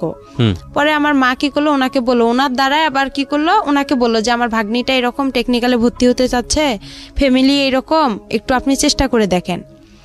উনি আবার হচ্ছে আমি যে প্রাইমারি স্কুলে পড়ছি ওই ম্যাডামের হাজবেন্ড। ও পরে এখন হচ্ছে আমার ম্যাডামও বলছে যে, ম্যাডামের বাসায় 2-3 দিন গেছিলাম, যাওয়ার পরে ম্যাডামকে বলছে যে আমার ম্যাডাম এরকম অবস্থা, আপনি তো সব কিছুই জানেন। ম্যাডামরাও সবাই জানতো যে আমার ফ্যামিলিটা এরকম। জানার পরে যাই হোক, ম্যাডাম কি করছে, আবার ওনার হাজবেন্ডকে বলছে, রেবাকে দেখো একটু চেষ্টা করে টেকনিক্যালে ভর্তি করে দেওয়া যায় নাকি। পরে স্যার উনি আবার গেল, যাওয়ার পরে স্যারের সঙ্গে কথা বললো ইউসেফ টেকনিক্যালে। বলার পরে স্যার বলতেছে আচ্ছা ঠিক আছে, আমরা দেখবো, আমরা আগে বাড়ি দেখবো, উনি বড় লোক না কীরকম, আপনাদের কথায় তো এখানে বিশ্বাস হবে না, আমরা নিজে গিয়ে যাচাই করে তারপরে নিব, আর উনি তো অনেক ছোট। তো বলতেছে একটু দেখেন, চেষ্টা করে নেওয়া যায় নাকি। পরে এভাবে ওনারা আসলো, আসার পরে আমার বাসায় আমার এক খালা ছিল প্রতিবেশীও, পরে বলতেছে রেবাদের বাসা কোনটা। পরে আমি ওখানে আবার নাম চেঞ্জ করছিলাম, আমার নাম হচ্ছে আবার রেবা, 2 জন ছিলাম আমরা থাকার কারণে নামটা হচ্ছে, আমার সাথে আরেকটা আপু ছিল, উনি আবার বলতেছে তুমি এত অসহায়, তো তোমার নামটা একা দিয়ে দেই। তা আমি আর এতটা বুঝি না, আমি বলছি আচ্ছা আপনাদের যেটা ভালো হয়। আর আমি আবার সবসময় বেশি এটা বুঝি যে আমাকে যে ভালো, মানে আমার একটা কোনো কিছু পছন্দ হলো অন্যের উপর আমি বেশি নির্ভর করি, আমি নিজের উপর নির্ভর করি না, যে অন্য তো আমার জন্য ভালোই বোঝে, আমার ভালোটা তো আমি কি আর বুঝবো। পরে ওই নামটা দিলাম, পরে আইসা বললো একা বলছে, পরে চেনে নে, বলছে একা আক্তার রেবার বাসা কোনটা, পরে রেবার বাসা বাবা একরামুল, মা খালাদা। বলার পরে আমার খালা বলতেছে ওইটা, ওর বাবা কি করে। আমি আবার তখন কি করছিলাম, মানুষের বাসায়, আমার মামার বাসায় ভুট্টা যে ছিলে, ওই ভুট্টা ছিলতে বসছি বৃষ্টির দিন। পরে আমার খালা পরে ডাকতেছে, বলতেছে রেবা তোর বাসায় এরকম, রেবা রেবা করে চিল্লাচ্ছে। পরে স্যার নাকি বলতেছে যে ওকে ডাকতে হবে না, ওর বাসা কোনটা দেখায় দেন। পরে বলতেছে এইটা, বলতেছে আপনি কি সত্যি কথা বলতেছেন, বলতেছে হ্যাঁ। ওর কি সৎ মা, ওর বাবা কি ভ্যান চালক, বলতেছে হ্যাঁ। পরে বলতেছে ও মেয়েটাকে এখন ডাক দেন। পরে আমাকে ডাক দিল, পরে আমি বলতেছি, সালাম দিলাম যে স্যার আপনি ভালো আছেন, বলতেছে হ্যাঁ। বলছে তোমার বাসা, আমি বলছি এইটা। তুমি যে ওই পাকা বাসা থেকে বের হয়ে আসলা, তাই বলতেছি স্যার ওটা আমাদের বাসা না, আমি ওখানে ভুট্টা খুলতে গেছিলাম আর কি, ভুট্টা খুললে আর কি ওগুলা খড়ি, আমাদের অঞ্চলে বলে যে খড়ি লাকড়ি রে, ওইটা আনার জন্য গেছিলাম। তোমার মা, আমি কই আমার মা তো গরুর জন্য ঘাস কাটতে গেছে, আর আমার বাবা ভ্যান নিয়ে গেছে। বলার পরে বলতেছে আচ্ছা তুমি তাহলে পরীক্ষা দিতে আসো অমুক দিনে। পরে আমি পরীক্ষা দিতে গেলাম, ছাটো এক বলতেছে তোমার বয়সটা বাড়াইতে হবে। পরে আমি কি করলাম, মা আসলো ঘাস কাইটা, আসার পরে মুরগির মাকে বললাম যে এরকম স্যার আসছিল বাসা দেখার জন্য, দেখছে আমারে ডাকছে, মানে জন্ম নিবন্ধন, তারপরে চেয়ারম্যান সার্টিফিকেট, স্কুলের 8 পাসের সার্টিফিকেট লাগবে। তখন তো আমি 6-এই পড়ি। পরে এখন মামাকে বললাম, মামাকে আবার মুরগি বিক্রি করলাম, মুরগি বিক্রি করে আমাদের চেয়ারম্যানের যে সার্টিফিকেট জন্ম নিবন্ধনটা, ওইটা চেয়ারম্যানের সার্টিফিকেট, ওখানে 100 টাকা দিয়ে ওই 2টা উঠাইলাম, বয়স বেশি দিলাম, নামও চেঞ্জ করলাম। করার পরে এখন 8-এর সার্টিফিকেট, এখন ওই আমার আলমগীর মামাকে, ছোট মামাকে বললাম, তো বলতেছে টাকা লাগবে। তো এখন আমি বলতেছি মামা অল্প কিছু করে টাকা নেন, আমার কাছে তো এত টাকা নেই, আবার ছবি উঠাইতে হবে, আমার ছবি জমা দিতে হবে। পরে আর কি জন্ম নিয়ন্ত্রণের কার্ডটা নিলাম, তারপরে আপনার চেয়ারম্যানের সার্টিফিকেট নিলাম, 8 পাসের সার্টিফিকেটটা 100 টাকা দিয়ে নিলাম, নিয়ে ওগুলো সব জমা দিলাম। জমা দেওয়ার পরে স্যারেরা আমাকে নিবে না, আরেকটা স্যার আমাকে নিবে না, হেড স্যার ওখানকার, বলতেছে না এই মেয়ে চলবে না। পরে স্যার বলতেছে স্যার আপনি নেন। আমার জন্য ওই স্যার অনেক রিকোয়েস্ট করছে স্যারকে, তারপরে উনি আমাকে নিল, নিয়ে আমি ট্রেডে ভর্তি হলাম, টেইলারিংয়ে আর কম্পিউটারে। ওখানে আবার 1 বছরের কোর্স, 6 মাস হচ্ছে আপনার মহিলাদের কাজ শেখায়, 6 মাস পুরুষদের কাজ শেখায়। ওখান থেকে আপনার আবার টাকাও দেয় ওরা, প্রতি মাসে 300 করে, খাতা কলম সব কিছু ফ্রি। ওকে, ওখান থেকে সব কিছু। পরে ওখানে আমি কাজ শিখলাম 1 বছর, 1 বছরে আমার 100 টাকা করে জমা থাকলো, 1200 টাকা। ওরা 400 করে দেয়, 100 করে ওখানে কাইটা রাখে। যখন আমরা ওখান থেকে বের হয়ে আসি তখন উনি 1200 টাকা স্যারেরা দিয়ে দেয়, আর ওনারা ওখান থেকে চাকরি দিয়ে দেয়। পরে আমি এভাবে পড়তেই থাকলাম, 6 মাস হয়ে গেল। হওয়ার পরে আমি যে হোক আমাকে বাসা থেকে আমি যে টাকাটা খরচ করি, এই টাকাটা আমার বাবা মা হিসাব চায়, বলতেছে টাকাটা তুমি দাও। পরে আমি ওই টাকাটা দিয়ে কি করে আমি একটু ক্রিম কিনি বা আমার যেটা খাইতে মন চায় আমি ওইটা খেয়ে ফেলি, টাকাটা আমি বাসায় দিই না। আর টাকাটা দিয়ে বাসায় দিই না, তখন ওখান থেকে আবার কি করি মার জন্য আপনার ব্লাউজ কিনি, পেটিকোট কিনি। কিসের কাজ করতেন আপনি ওই সময়টা? ওখানে টেইলারিং এর কাজ করতেন। টেইলারিং কাজ করতেন। লেখাপড়া বন্ধ হয়ে গেল? হ্যাঁ, লেখাপড়া আমার টোটালি বন্ধ হয়ে গেল ক্লাস 6 এ থাকা অবস্থায়। হ্যাঁ, ওকে, বন্ধ হয়ে গেল। হওয়ার পরে আমি ওখানে কাজ শিখতেছি, শেখার পরে ওখান থেকে কি করি যে জামা কাপড় বানানো হয়, ওখান থেকে আবার বিক্রি হয়। তা আমি আবার কি করি, সবাই সবার মার জন্য নেয়, আমি আমার মার জন্য ব্লাউজ পেটিকোট এগুলো ওখান থেকে বানাই নিতাম টাকা দিয়ে। আমার যে টাকাটা পাইতাম আমি প্রতি মাসে 1 মাস পর 300 টাকা, ওইটা দিয়ে আমি কি করলাম আমার মার জন্য ব্লাউজ নিতাম, এটা নিতাম, আমার ভাইয়ের জন্য নিতাম, বা মাঝে মধ্যে বাসায় খাবার টাবারও নিয়ে আসতাম। এভাবে আমার কয়েকটা দিন চলে গেল প্রথম নতুন ভর্তি অবস্থায়। যাওয়ার পরে তারপরে আবার কি করলো, আমি হচ্ছে ওখানে আমার যে ওই আমার মার সৎ মার বড় ভাইয়ের ছেলে, নাম ওর হচ্ছে আলামিন। তখন এখন আমি আবার কি করলাম, আমার ছোট অবস্থায় আমি আবার রিলেশন মানে এতটা বুঝতাম না, কিন্তু ভালো লাগতো। আলামিনের আগে হচ্ছে ওখানে আরেক মামাতো ভাইয়ের সাথে, তার সঙ্গে আর কি আমার সম্পর্ক হয়ে যায়।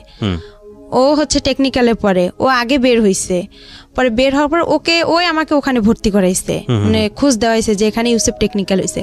পরে ওই ছেলে আর কি ওর সাথে আমার কয়েকদিন কথা হয়, হওয়ার পরে এটা নিয়ে আমার বাসায় খুব অশান্তি শুরু হয়। আমার মা আমাকে অনেক মারধর করে।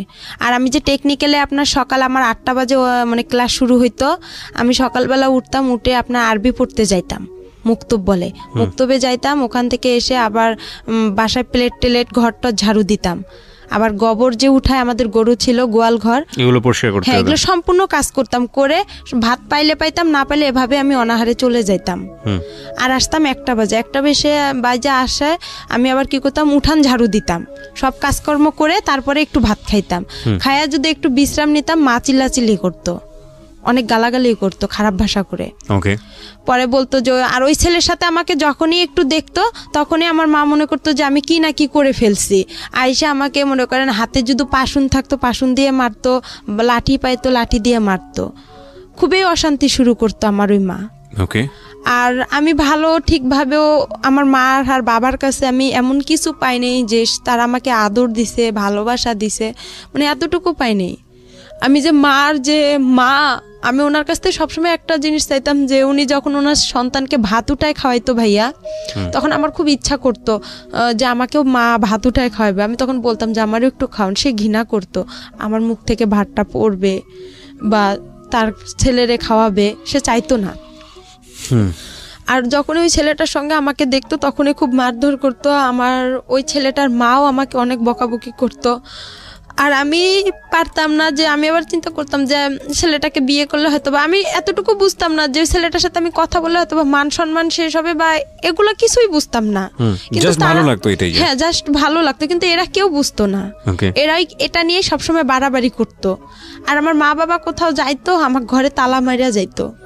আর আমি সব কাজ করছি সৎ মায়ের, আমার এমন কোনো ভুল ছিল না। সে আমাকে শাসন করছে ঠিক আছে, কিন্তু এরকম করে শাসনটা আসলে তার ঠিক হয়নি। সে আমাকে পারতো, বুঝাই বলতে পারতো, কিন্তু সে মারলে যে আমাকে মারধর করবে আর আমি বুঝবো, এটা কিন্তু ঠিক না।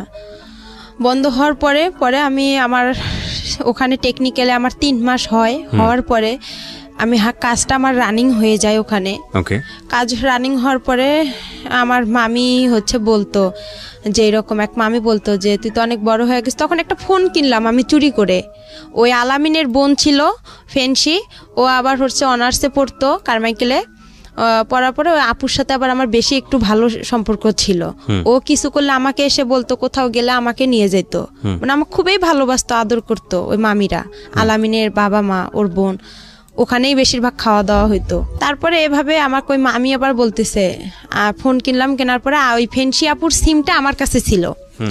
ওই সিমে আবার ছিল ওর আলামিনের নাম্বার। আচ্ছা। তখন আবার কি করলাম, ওর সঙ্গে আমি কথা বললাম। কথা বলার পরে 2-1 দিন কথা বললাম। বলার পরে আমার ওই মামি আবার বলতেছে যে তুই আলামিনের সাথে রিলেশন করতে পারিস, সম্পর্ক করতে পারিস। আলামিন দেখতে শুনতেও ভালো, ছেলেটা চাকরি করে কাজী ফার্মে। ও কিন্তু ওই ইউসেফ টেকনিক্যাল থেকে ওয়েল্ডিং এ কাজ শিখে ও কাজী ফার্মে গেছে তেঁতুলিয়ায়। তা আমার মামি এখন আমাকে বুদ্ধি দিতেছে যে তুই ওই ছেলেটার সাথে দেখ সম্পর্ক করতে পারিস নাকি, আলামিন ভালো, ও চাকরি করে, তুইও তো চাকরি করবি, তুইও তো ইউসেফে কাজ শিখতেছিস। এভাবে বলার পরে তারপরে যাই হোক আমি ওর সাথে সম্পর্ক শুরু করলাম। সম্পর্ক শুরু করার পরে কিছুদিন যাওয়ার পরে এখন আমার মা জানা গেছে যে আমার ফোন আছে, আর আলামিনের সাথে আমার খুবই কথা হয় ফোনে। আচ্ছা। কিন্তু ও আমার সাথে সম্পর্ক করতে চায় না। তারপরেও আমার কেন জানি ওকে আবার ভালো লেগে যায়। প্রথমে ওকে আমি দেখতে পাইতাম না, ওকে মানে খুব খারাপ লাগতো। আমি বলতাম যে তোর গা, ও যদি ছুটিতে আসতো ওদের বাসায় আমি যাইতাম, তো বলতাম যে তোর গা গন্ধ করে, তুই আমার কাছে আসবি না। আর ও আমাকে মারতো, দেখতে পারতো না। আর দেখতে পারতো না বিধায় আমার বাবা যে আমাকে মারধর করতো। আর আমার বাবা কোনো কিছু হলেই থানা পুলিশ যাইতো। তো ওই আমাকে বলতো যে ওসি সাহেবের মেয়ে আসছে, দারোগা সাহেবের মেয়ে আসছে, আমাদের বাসা থেকে চলে যা, তুই এখান থেকে যাইতে বলছি, যা চলে যা, এরকম করতো। ওকেও আবার আমি দেখতে পারতাম না। কিন্তু হঠাৎ করে আমার ওর সাথে এভাবে হয়ে প্রেম একটা হয়ে যাবে আমি ভাবতে পারি না। যাই হোক ওর সাথে আমার এভাবে কথা চলতেইছে। তারপরে আমি ওখানে 1 বছর কাজটা কমপ্লিট করলাম। করার পরে ও আসলো চাকরি থেকে। আমি আবার চাকরিতে যাব, আপনার স্যারেরা চাকরিতে দিবে। আমার বাসা থেকে কেউ আমাকে চাকরিতে যাইতে দিবে না, আমার সৎমা যাইতে দিবে না, বিয়ে দিয়ে দিবে আমার। বলতেছে বাহিরে মানুষ যাওয়া ভালো না। ও এখানে আরেকটা কথা আছে, আমি যখন টেকনিক্যালে ভর্তি হইলাম ভাইয়া, তখন আমার যে মুরগি 2টা ছিল বলছিলাম, ওই মুরগি 2টা যে বিক্রি করে আমি মনে করেন এগুলো কাস্ট সার্টিফিকেট, জন্ম নিবন্ধন এগুলো জোগাড় করে যে দিলাম, তখন আমার ওই সৎ মামিরা বলছিল যে ও তো ওখানে গেলে একদম খারাপ মেয়ে হয়ে যাবে। ও যে খারাপ, গ্রামে কত ছেলের সাথে সম্পর্ক করে, আর ওখানে গেলে তো অনেক খারাপ হয়ে যাবে। তা আমি তাদেরকে বলছি যে আমি ওখানে গেলে কিছুই করব না, কেন আমি মনে মনে তো আলামিনের সঙ্গে কথা বলি। তখন আর আমি ওখানে কারোর সাথে সম্পর্ক করব। পরে আমার বাসা থেকে কিন্তু যাইতে দিবে না, টেকনিক্যালি কেউ ভর্তি হইতে দিবে না। আমার মাকে ও আইসা সবাই কানাকানি করে, আর আমার মা আমাকে অনেক মারধর করতো। পরে আমি স্যারদের হাত পা ধরছিলাম, এমন কি আমার স্যারের হেড স্যারের পা পর্যন্ত চিপে ধরছি, ধরে বলছি স্যার আপনি আমার বাসায় গিয়ে একটু বললে হয়তো বা আমার মা রাজি হবে। পরে যাই হোক স্যার এসে কিন্তু বলার কারণে আমার মা রাজি হয়েছিল। কিন্তু আমার মামিরা আমাকে গ্রামের কেউ বলেনি যে মেয়েটা ওখানে গেলে ভালো হবে বা মেয়েটা একটা কাজ শিখবে, নিজের পায়ে দাঁড়াইতে পারবে, আমাকে এই উৎসাহটা কেউ দেয়নি। তারপর ওখানে আমার কাজটা কমপ্লিট হওয়ার পরে আমাকে স্যারেরা চাকরি দিবে। আমার চাকরি করার জন্য আমার ফুপির বাসায় গেলাম, ছোট ফুপির বাসায়, আমার দাদার বাসায়।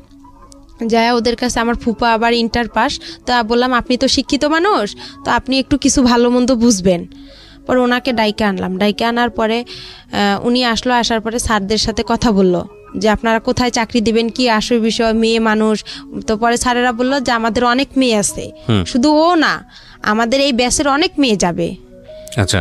ও ভালো জানে, কেন ও তো এতদিন পড়ছে। আর আমাদের এটা এমন খারাপ কোনো প্রতিষ্ঠান না, এটা আমাদের একটা সংস্থান থেকে এটা হয়েছে, আপনি চাইলে যাচাই করতে পারেন। আর পরে এখন স্যার বলতেছে দেখেন ওর তো সৎমা, আমার সৎমাও কিন্তু ওই আমার টেকনিক্যালে গেছে। ওখানে যাওয়ার পরে যাই হোক পরে মাই কথাটা শুনতে পারছে। মা যখন শুনছে যে সৎমা বলছে আমার ফুপা যে ওর সৎমায় ওকে একটা ভালো কাজ দেন, আমার এই সৎমাই কথাটা শুনে আরো তার অবস্থা খারাপ হয়ে গেল। এভাবে আমি গাজীপুরে চাকরিতে আসলাম, গাজীপুরে নতুন বাজার, ওখানে আমি গার্মেন্টসে চাকরিতে আসলাম।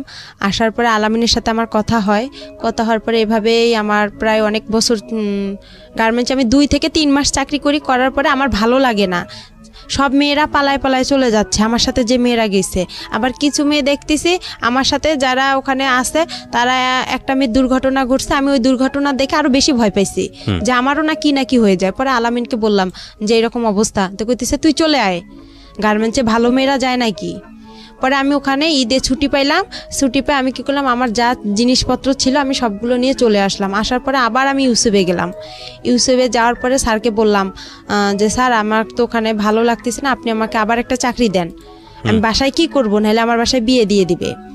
পরে আলামিনও ছুটিতে আসলো, আসার পরে স্যার কি বলতেছে একটা মেয়ে আছে সেলিনা নাম, ওর সাথে তুমি কন্ট্যাক্ট করো, কন্ট্যাক্ট করলে দেখো একটা চাকরি পাইতে পারো। ও নারায়ণগঞ্জে ডাচ বাংলা প্যাক লিমিটেডে চাকরি করে, ওখানে ভালো ব্যাগের কোম্পানি, ওখানে যাও। পরে ওই মেয়েটার সাথে আমি যোগাযোগ করলাম, করার পরে মেয়েটা আমাকে নিয়ে গেল, আমি বলতেছি আপু আমাকে নিয়ে যাও। পরে আমার বাবা কি করলো, ওই মেয়েটা আমি ও ফের আর একটা ওর বোনকে নিল, নেওয়ার পরে 3 জনে আমি চলে আসলাম নারায়ণগঞ্জে আসার পরে ওখানে আমার কয়েকটা দিন ডিউটি করলাম, 1 সপ্তাহ ডে 1 সপ্তাহ নাইট। ওখানেও আমার খুব কষ্ট লাগছিল, আমি ডিউটি করতে পাইতেছি না, হঠাৎ করে নাইট করব, খুব ক্লান্ত লাগতেছিল। বয়স কত আপনার যখন এই কাজগুলো করছেন? তখন আমার বয়স হাইয়েস্ট হইলে আমার বয়সটা আমি বলতে পারবো না, কিন্তু কোন ক্লাসে পড়ার বয়স? 6-এ। 6-এ থাকা অবস্থায় ঘটনাগুলো ঘটছে। 6-এ তখন 1 বছর আমার গিয়ে হয়ে গেল, তাহলে 7 ক্লাস 6-7 এর বয়স, 7 বয়সের কথা। তখন এইভাবে আর কি মনে করেন ওখানেও যে ডিউটি করলাম, করার পরে এখন আমার বাসা থেকে আমার ফোন গেল, যাওয়ার পরে আমি ফোন গেল আমার আলামিন ফোন দিল, দিয়ে বলতেছে তোর বাবা মা সারাসারি হয়ে গেছে। আচ্ছা, আমি শুনে অবাক হয়ে গেছি, আমি খুব ভেঙে পড়ছি। ভেঙে পড়ার পর আমাকে ওই সেলিনা আপু বলতেছে যে তোমার কি হয়েছে একা। তো আমি বলতেছি আপু এরকম বিষয়, আমি এখন কোথায় যাব। আমি তাকে সব পুরো ঘটনাগুলো বললাম, তা সেও কষ্ট পাইতেছে, বলছে আচ্ছা তুমি কোনো টেনশন করো না, আমার বাসা আছে, তুমি এখানে চাকরি করতে থাকো। পরে আমি এই টেনশনে আর চাকরি করতে পারি না। আর আলামিনের সঙ্গে আমি দিন রাত কথা বলি, রাতের 8টা বাজে যদি ওর সাথে আমি কথা ধরি, আপনার দেখা যায় যে আমি ভোর 6টা পর্যন্ত ওর সাথে কথা বলতাম।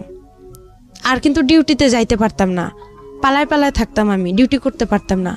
আবার ওই হোটেলের যে খাবার আমাদেরকে কোয়ার্টার দিছিল, মেসের আন্টিদের খাবার আমি খাইতে পারতাম না। বাহির থেকে যে খাবার কিনে আনবো, আয়না ঘরে রাখতাম, রান্না করতে পারতাম না, সিরিয়াল দেওয়া লাগতো।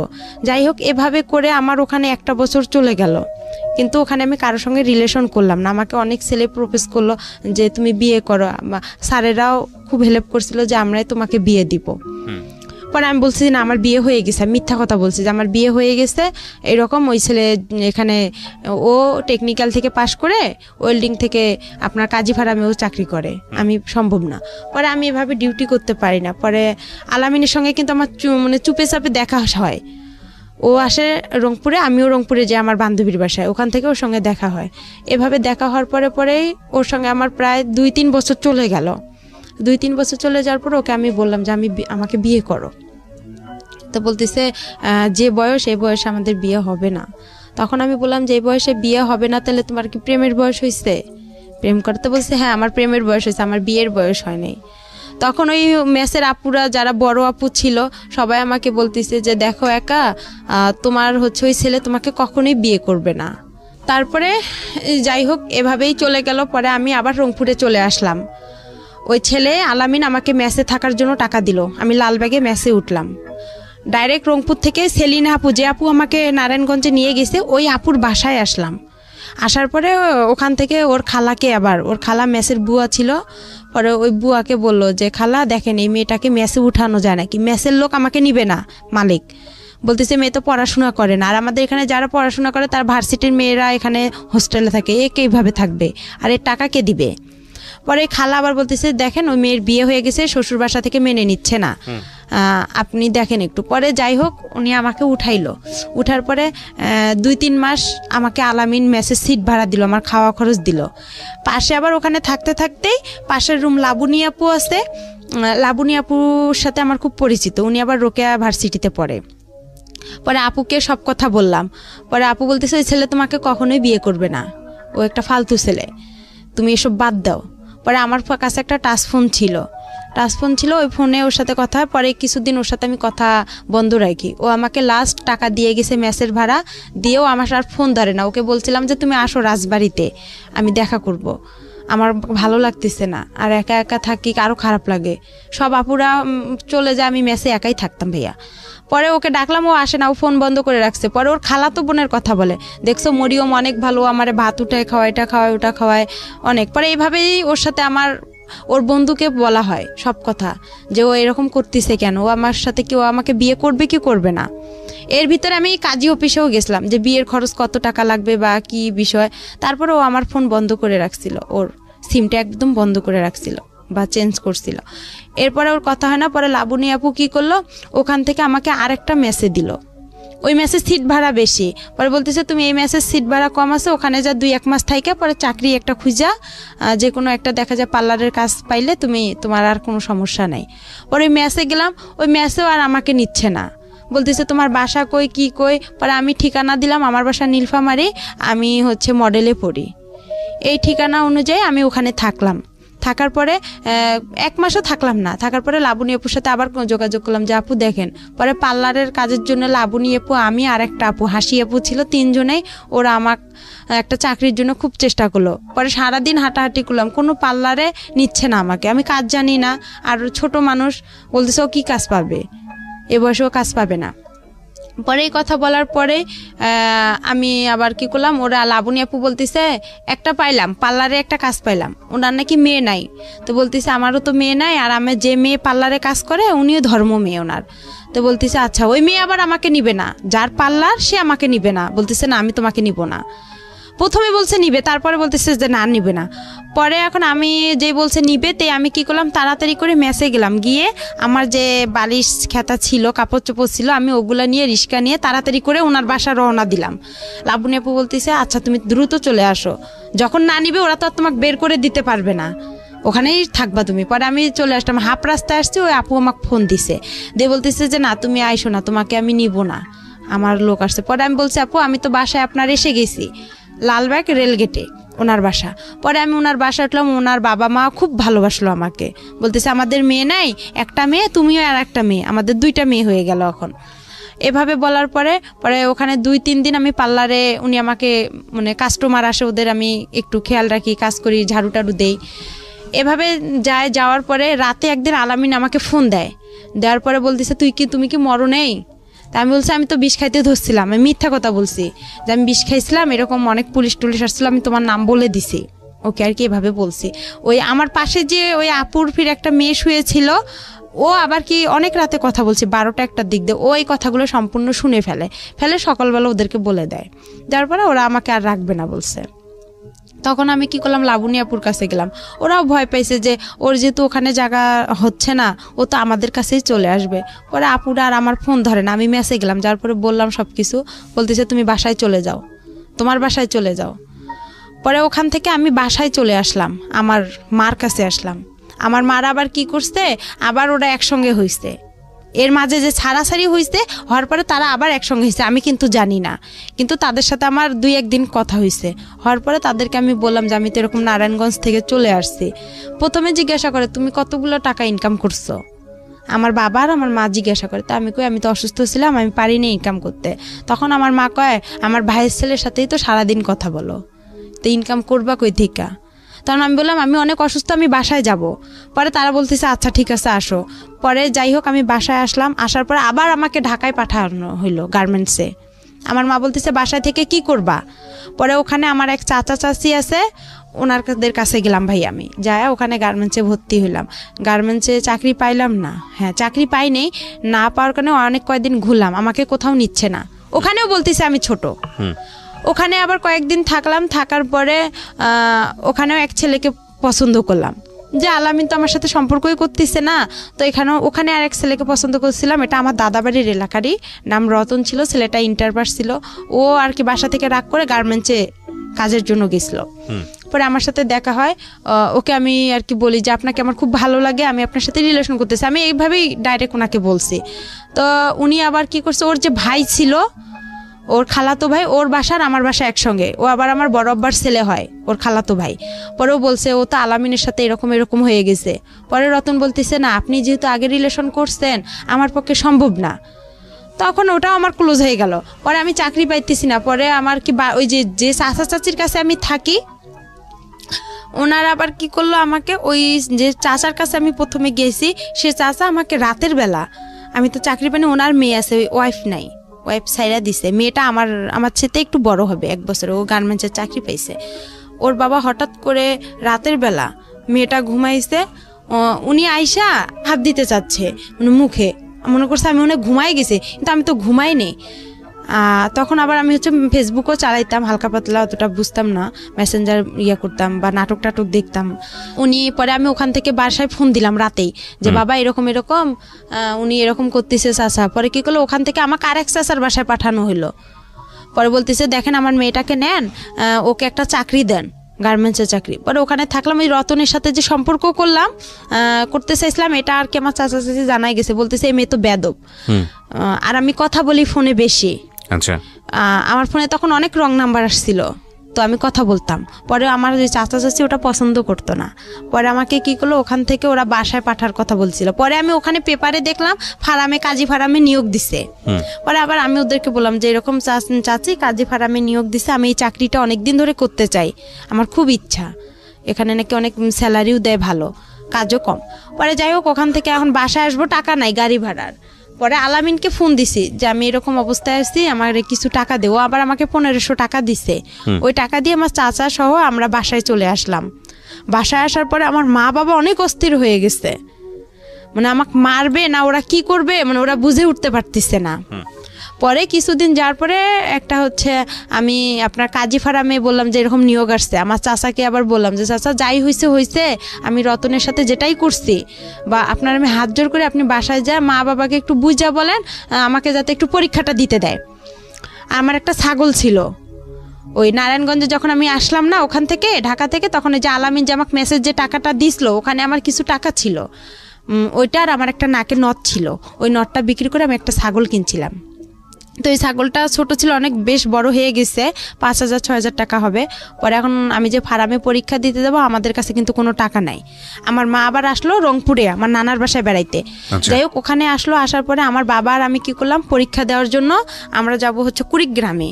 প্রিয় শ্রোতা, অনুষ্ঠান চলতে চলতে আপনাদের জন্য একটি বিশেষ অ্যানাউন্সমেন্ট করতে চাই। সেটা হলো আমি আরেকটি অনুষ্ঠান করি রেডিও আম্বার 102.4 FM প্রতি শনিবার রাত 10টায় প্রচারিত হয়, মাইক্রোফোন টেস্টিং 1024। হয়তোবা অনেকেই শুনেছেন, বাংলাদেশের রেডিওর ইতিহাসে সর্বপ্রথম মিউজিক রিয়েলিটি শো, গানের রিয়েলিটি শো, এবং 2019 সালের সেরা আম্বার ভয়েস আমরা খুঁজে বের করবার চেষ্টা করছি। সেখানে আপনি অডিশন দিয়ে সেখানে আপনি অংশগ্রহণ করে সেরা আম্বার ভয়েস হতে পারেন। আপনি যদি মনে করেন যে আপনি খুব ভালো গান করেন কিন্তু সে অর্থে তেমন কোনো প্ল্যাটফর্ম কোথাও পাননি, তাহলে ছোট্ট একটা অডিশন দিতে হবে আপনাকে, ফোন করে আপনাকে গাইতে হবে একটা গানের 2টো লাইন বা 3টে লাইন আপনি আমাদেরকে গেয়ে শোনাবেন এবং আমরা আপনাকে ডাকবো, নিশ্চয়ই ডাকবো।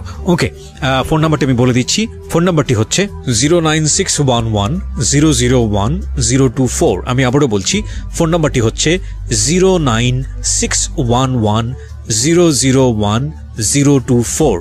যদি আপনি মনে করেন আপনার কণ্ঠ সারা দেশের মানুষের কাছে যাওয়া উচিত, আপনি সেরকম গাইতে পারেন, তাহলে যোগাযোগ করুন এবং অংশগ্রহণ করুন মাইক্রোফোন টেস্টিং 1024-এ।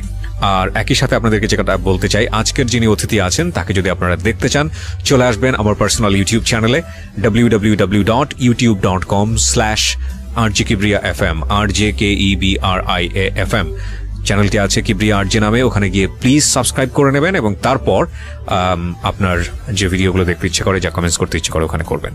ওকে, আমরা যেখানটায় ছিলাম তারপরে আর কি হচ্ছে ভাইয়া মনে করেন এভাবেই গেল, যার পর পরীক্ষাটাও দিলাম, দেওয়ার পরে বাসায় আসলাম। বাসায় আসার পরে আমার ওই বাসায় রাজমিস্ত্রি এক কাজ করে আমার চাচার বাসায়, ছেলের বিয়ে হয়ে গেছে। বিয়ে হয়ে যাওয়ার পরে ওই ছেলের সাথে আর কি আমার মা আমার বিয়ে দেওয়ার জন্য খুব চেষ্টা করার পরে হচ্ছে আমি বলি যে না, আমি বিয়ে করব না। আমি তখন আমার একটা টাচ ফোন ছিল, ওটা বিক্রি করতে চাচ্ছি, যে বিক্রি করে আমি আর ওই যে পরীক্ষা দিব, পরীক্ষার রেজাল্ট ভালো বের হলো, ওখানে আমি চাকরি করব। তো যাই হোক ওটা আর হয়নি। পরে ছেলেটাকে দিয়ে আমার বিয়ের জন্য খুব চেষ্টা করেছিলাম, আমি বিয়ে করবো না। তখন আবার আলামিন আমাকে তার 2 দিন পরে ফোন দিছে, আলামিনের সাথে আমার কথা হয়েছে। কথা হওয়ার পরে আমার যে দাদি অন্ধ ছিল তাকে আমি রান্না করে দিতে গেছি। আমার বাবা আবার আমার দাদিকে পছন্দ করে না, রান্না করতে কেন গেছি এটা নিয়ে আমাদের বাসায় একটু হালকা পাতলা কথা হইতে হইতে মারধর শুরু হয়ে গেল। আমাকে বাসায় বৃষ্টি পড়ছে, আমাদের টিনের ঘর ছিল, বৃষ্টি পড়ে খাট ভিজে গেছে বিছানা। তো এখন আমার মা বলছে ওইটা উঠায় ফেলাও। তো আমি বলতেছি এতটুকু ভিজাতে কিছু হবে না। এই সামান্য একটা কথা নিয়েই আমাকে তারা অনেক মারধর করলো, অনেক এমনভাবে মারধর করলো যা মানে ও গাছের যে মোটা ডালগুলো আছে ওই ডাল দিয়ে অনেক মারছে। মারতে মারতে আমি যে টিনে ঘরের যে একটা কোনাচি থাকে, কোনাটা মানে টিনের 2 সাইড দিয়ে বের হয়ে আমি চলে গেলাম। মানে আমাকে লাঠি দিয়ে এমনভাবে ঘুতানো হচ্ছে যে আমার মানে শরীর মানে ছিদ্র হয়ে যাচ্ছে। এভাবে বের হলাম, হওয়ার পরে সকাল আমার কেউ আসলো না আগাইতে। পরে আমার বড় আম্মা বলতেছে মেয়েটারে এভাবে মাইরা ফেলাইতেছে, তুই দেখতেছিস না? আমার সৎমারে বললো, আমার ভাই আর সৎমা ভ্যানের উপরে বসে আছে, কেউ কিন্তু আমাকে আগাইতে জানে। পরে আমার ওই বড় আম্মা এসে দরজা, একরামুল তুই দরজা খোল, মেয়েটারে কি মেরে ফেলবি, এভাবে বলার পরে দরজাটা খুলে দিল। পরে সকাল হয়েছে, হওয়ার পরে আমি আবার কি করছি, আমার মার সাথে আবার সকালে আবার আমার বাবা ঝগড়া লেগে গেছে। লাগার পরে পরে আবার কি করছে আমার বাবা, বলতেছে তুই চলে যা। আমার মা চলে যাবে দাদার বাড়ি, নানার বাসায় ওনার ছেলেকে নিয়ে। তার আমি বলতেছি আমিও আমার মার কাছে চলে যাব, আমার নিজের মার কাছে চলে যাব, আমার মোবাইলটা নিয়ে দেন, আমি মোবাইলটা বিক্রি করলে আমার টাকা হবে, এই টাকা নিয়ে আমি চলে যাব। এভাবে বলার পরে দেখা যায় আমার বাসায় আর কি আমার ওই গ্রাম অঞ্চলে আমার যে দাদা ছিল বিচারক, উনি এসে আর কি যাই হোক করতেছে, দরকার নেই কেউ কারো কোথাও যাওয়ার দরকার নেই, একরামুল তুই ভালো হ, মেয়ে এখন একটু বড় হয়েছে, বিয়ের শাদীর ঘর আসবে, এখন তুই ভালো হ। হওয়ার পরে এভাবেই যাই হোক হয়ে গেল। হওয়ার পরে চুপচাপ সবাই সন্ধ্যা লাগছে, সন্ধ্যার সময় আমার বাবা দোকানে গেছে, ভাই বাহিরে, মা রান্না করতেছে। আর আমার মা আবার ওই যে রংপুরে আমি যেদিন পরীক্ষা দিতে গেলাম সেদিন আমার মা ওখান থেকে ঘর বিক্রি করে 5,000 টাকা নিয়ে আসছে। ওখানে যে আমার আগের ঘর বাড়িগুলো ছিল রংপুরে নানার বাসায়, ওগুলো সব বিক্রি করে চলে আসছে ওরা। তখন ওই 5,000 টাকা নিয়ে আসছে। ওই 5,000 টাকা আমি কি করছি, ওই ছেলেকে আমার চাচিকে বলছি যে চাচি ওই ছেলেটাকে বলেন তো আমার আর মারধর ভালো লাগে না, আমার খারাপ লাগতেছে অনেক। খুব কান্না করছি তার কাছে। করার পরে সে পরে বলতেছে, আমি বলতেছি রানাকে বলেন, ওই যে ছেলে মিস্ত্রি ওর নাম ছিল রানা। পরে আমি বলতেছি রানাকে বলেন আপনি, দেখেন ও আমাকে আমার মার কাছে রেখে আসবে নাকি। কয় কি না, তুমি এই কথা বললে কি সে তোমাকে নিয়ে যাবে, তুমি বলতে হবে যে আমি তোমাকে বিয়ে করলে সে তোমাকে আগায় রেখে আসবে, আর 5,000 টাকা দিয়ে কি হবে। এই কথা বলে আমি বলতেছি আচ্ছা ঠিক আছে, আমার নাকের নটটা আছে এটাও আপনার কাছে রাইখেন, এটা আপনি বিক্রি করে নিয়েন। আমি ভাবলাম যে সবারই তো একটু না একটু লোভ আছে। পরে এভাবে সন্ধ্যা লাগছে, আমার সবাই দিক ওদিক হয়েছে, আমি 5,000 টাকা নিছি। আর আমার ব্যাগের কাপড় চোপড় আগে থেকে আমার ওই চাচির ঘরে ছিল, ওই কাপড় চোপড় নিয়ে ছেলেটা আসছে সন্ধ্যার দিক দিয়ে। ছেলেটা আগে থেকেই বাহিরে ছিল, ও মানে সাইকেল নিয়ে। পরে ওই ছেলেটা আসছে সন্ধ্যার দিক দিয়ে আমি ছেলেটার সঙ্গে চলে গেছি। ছেলেটা অনেক জোরে মানে ভয় পাচ্ছে। আর আমার আব্বু একটু মানে পুলিশ থানায় করতো, আওয়ামী লীগ করতো। পরে সে কি করছে, আবার খবর পাইছে সঙ্গে সঙ্গে যে আমি বাসা থেকে খোঁজাখুঁজি করছে আমাকে। মা দেখছে এসে টাকাও নাই, আমি তো পালাই আসছি। পরে ছেলেটা অনেক জোরে সাইকেল চালাইতে এক বাসায় এসে বলতেছে একে একটু ভ্যানে উঠাই দেন। পরে আমাকে ওখানে আবার অনেক পুলিশ, গ্যাঞ্জাম হচ্ছে রাস্তায়। ছেলেটা আবার খুব ভয় পাইতো, মানে একটু মূর্খ ছিল, খুব পুলিশ ভয় পেত। পরে বলতেছে উনারা আবার কি করলো, আমাকে ভ্যানে উঠে হাফ রাস্তা পার করে দিল, যে জায়গাটা গ্যাঞ্জাম। পরে ওই জায়গাটা আমি গেলাম, যাওয়ার পরে ছেলেটা আবার আমাকে সাইকেলে উঠায় নিল। নেওয়ার পরে সে অনেক জোরে সাইকেল ছাড়ছে। পরে আমি রাস্তায় পড়ে গেছিলাম, গড়তে অনেক দূরে চলে গেছিলাম, মাথায় ব্যথা পেয়েছিলাম, কোমরেও আঘাত পেয়েছিলাম, অ্যাক্সিডেন্ট হয়েছে। হ্যাঁ। পরে হওয়ার পরে সে আমাকে তার মামির বাসায় নিয়ে গেল। নিয়ে যাওয়ার পরে তার মামাতো বোনেরা আমার ব্যাগটা খুলে দেখলো কি আছে। যখন 500 টাকা নোট ছিল, গ্রাম অঞ্চল, 5,000 টাকা পাইছে তারা মানে খুবই একদম খুশি হয়ে গেল। পরে আমি বলতেছি যে আমার মাথায় পানি ঢালা হইলো, আমাকে পানি খাওয়ানো হয়েছিল। হওয়ার পরে আমি একটু হালকা ভালো লাগতেছিল। পরে বলতেছে ছেলেটা আমার ঘরে একাই, ওরা সবাই বের হয়ে ছেলেটাকে আমার ঘরে রেখে আসছে। পরে ছেলেটা আমার গায়ে টাচ করতে চাচ্ছে। আমি বলতেছি আপনি আমাকে টাচ করবেন কারণ আপনাকে না আমি বলছি যে আমার মার কাছে রাখতে হবে। তো বলতেছে আপনি না বলছেন আপনার চাচিকে বিয়ে করবেন আপনি আমাকে। আমি বলতেছি আমি তো একটা ছেলেকে সম্পর্ক করি, আমি একটা ছেলেকে খুব ভালোবাসি, আর আমি আপনাকে বিয়ে করতে পারবো না, আর আপনাকে আমার ভালো লাগতে হবে। আমি তাকে এভাবে বুঝাই বলছি, আপনি কেন বুঝতেছেন? আমার সৎমাও তো আপনার সাথে বিয়ের কথা বলছে, আমি তো বলেই দিচ্ছি যে না আমি আপনাকে বিয়ে করতে পারবো না। তারপরে বলতেছে যদি না হয়, তার মামা বলতেছে, আমার ওই মামা শ্বশুর বলতেছে তাহলে তোমার বাবাকে ডাক দিব। পরে আমি বলতেছি বাবার যদি ডাক দেয় তাহলে তো আমার অবস্থা আরও খারাপ আছে, তাহলে আমার এই দুনিয়াতেই রাখবে না, তাহলে আমার কি হবে। পরে এখন ওই রাতেই যাই হোক ওরা আমাকে ওই রাতের 1টা বাজে ওরা আমাকে কাজী অফিসে নিয়ে গেল, নিয়ে যায় ওখানে আমার বিয়ে পড়াবে। পরে এখন কবুল বলতে বলছে তখন আমি একটা কবুল বলছি, আর বাকি 2টা বলি নেই, না বলে আমি ইচ্ছা করেই আমি ওখানে মাথা ঘুরে পড়ে গেছি। পড়ে যাওয়ার পরে আধা ঘন্টার মতন আমি নিঃশ্বাস নেই না, মানে ওরা আমার কাছ থেকে যখন সরে যায় আমি তখন নিঃশ্বাসটা নিয়ে আবার নিঃশ্বাস বন্ধ করে রাখি। এভাবে আর কবুল বলিনি। পরে কাজী বলতেছে কবুল বলতে হবে না, আর আপনারা নিয়ে যান, সমস্যা নাই। পরে তার বাসায় আর সরাসরি আনে, তার বোনের বাসায় রাখছিল আমাকে। ওখান থেকে সকালবেলা আমাকে ওই ছেলে নিয়ে আসছে। পরে নিয়ে আসার পরে দেখি ছেলেটা মানে মূর্খ তো একদম, একগুলো জুতা পরছে অনেক বড় বড়, একটা পাঞ্জাবি পরছে অনেক ঢিলা, অনেক কিরকম। আমার কাছে খুব খারাপ লাগছিল যে এই ছেলে এসব পরছে কেন। আবার ওই যে বরের যে টুপিগুলো মাথায় দেয় ওগুলো পরছে। আমি বলতেছি এটা কি কোনো পাগল না আশ্চর্য, যেগুলো কি। আমি কিন্তু ভাই গ্রামে সেরকম বড় হইনি, আমি যে সৎ নানার বাসায় বড় হয়েছি, মানে একটা ভালো ফ্যামিলিতে বড় হয়েছি। অত্যাচার হলেও একটা মানে পরিবেশ বুঝতে পেরেছি। হ্যাঁ, তারপরে আর কি আমি ওসব আমার কাছে খুব খারাপ লাগছে। আয়সা দেখলাম ওদের বাসা আসলাম, সবাই বলতেছে যে আসতেছে, বলতেছে এই মেয়েটা কে, কই থেকে আসছে, এত সুন্দর মেয়ে। পরে আমার চুল দেখে সবাই পাগল হয়ে গেছে, আমার চুল মাশাআল্লাহ অনেক বড়। বলতেছে মেয়েটা এত সুন্দর, বলছে রানার বউ। না, এটা বিশ্বাসই হয় না, এটা কোনো ভদ্র ঘরের মেয়ে। এর তো গেট আপ দেখে, একটা ছেলে বলতেছে এর গেট আপ দেখে বোঝা যায় না। ছেলেটা শিক্ষিত ছিল, বলতেছে আপু কই থেকে আসছেন। তা আমি বলতেছি যে আমি রানার বউ। পরে বিশ্বাস করে না কেউ। পরে যাই হোক ওনার বাসায় আসে দেখি ওনার বাসা ভেয়ে কিছু নাই, শুধু একটা চৌকি ছিল, একটা টেবিল ছিল। আর আমার মা সৎমা বলছিল তারা অনেক বড় লোক ছিল, তারা সেই রকম ফ্যামিলি। পরে যাই হোক এভাবে যাওয়ার পরে তার সাথে আমার 5-6 দিন, কিন্তু তাকে যে আমি টাচ করতে দেইনি। আমি এখানে একটা কথা বলি আপনাকে, এই ছেলেটার নাম ছিল রানা। জি। এর সঙ্গে বিয়েটা দিল কে তাহলে আপনার? এই আমি যে তার মামার বাসায় আসলাম, পালায় যে তার সঙ্গে আসলাম, তার মামার বাসায় উঠলাম। তারা যে আমার পরিচয়টা কিভাবে হয়েছিল রানার সঙ্গে? পরিচয়টা হয়েছিল আমাদের বাসার পাশে যে চাচার বাসা, সে রানার সঙ্গে পালিয়েছিলেন কেন? পালিয়েছিলাম ওই যে বাবা যে মারধর করলো আমাকে, মারধর করলো, তখন আমি আর খুব চিন্তা করলাম যে এত মার খাইছি, আমি আমার মার কাছে চলে যাব। বেছে নিলেন রানাকে কেন বেছে নিলাম, ও একটু হাবা বোবা টাইপের ছিল। আচ্ছা, তো আপনি হাবা গোবা মনে করে ওর হাত ধরেছেন, ও আপনাকে হাবা গোবা বানিয়ে দিয়েছে। যাই হোক তারপরে যাই হোক ওই 5,000 টাকার কারণে ওরা আমাকে এরকম করছে। পরে যাই হোক আমি যখন আসলাম, পরে আসার পরে একটা মহিলা আমাকে জিজ্ঞাসা করতেছে তুমি কি এটা ইচ্ছা করে বিয়ে করছো না এটাতে কোনো সমস্যা আছে? আমি চুড়ি পরতেছি না, নাকে ফুল পরতেছি না। আমি বলতেছি আমাকে এসব ভালো লাগে না, আমি এসব পরবো না। তখন বলতেছে কেন পড়বা না? ওই আমার খালাটা বলতেছে, ওর খালা শাশুড়ি। তো আমি বলতেছি যে আপনাকে একটা সত্যি কথা বলবো। তো বলতেছে বলো। আমি বলতেছি আমার বাসা এখানে, আমি এভাবে আসছি। তখন বলতে আমি তার পা চিপে ধরছি, ধরে খুব কান্না করছি ভাইয়া, মানে এতটা পরিমাণের কান্না করছি যে আমাকে আপনারা একটু হেল্প করেন, আমি ওর সঙ্গে থাকবো না। তখন আমার কাছে ফোন টোন কোনো কিছুই ছিল না। আর ওখানে আরেকটা বিষয় যে আমি যখন ওই ছেলেটা আমার ঘরে একা টাচ করতে গেছিল ভাইয়া, আমি বললাম যে আপনি আমাকে টাচ করেন, আপনার সাথে তো আমার বিয়ের কথা না, আপনি তো আমাকে মার কাছে রেখে আসবেন, আপনি কেন এসব করতেছেন? তখন বললো যে আপনার বাবাকে ডাক দিব। পরে তখন আমি কি করলাম, কাজী ফার্মে ফোন দিছিলাম। কাজী ফার্মে ফোন দিয়ে ওখানে এক প্রদীপ নামে ভাইয়া ছিল, ওর কাছে কথা বললাম যে ভাইয়া আমি এরকম সমস্যায় পড়ছি, আপনি কি বলেন?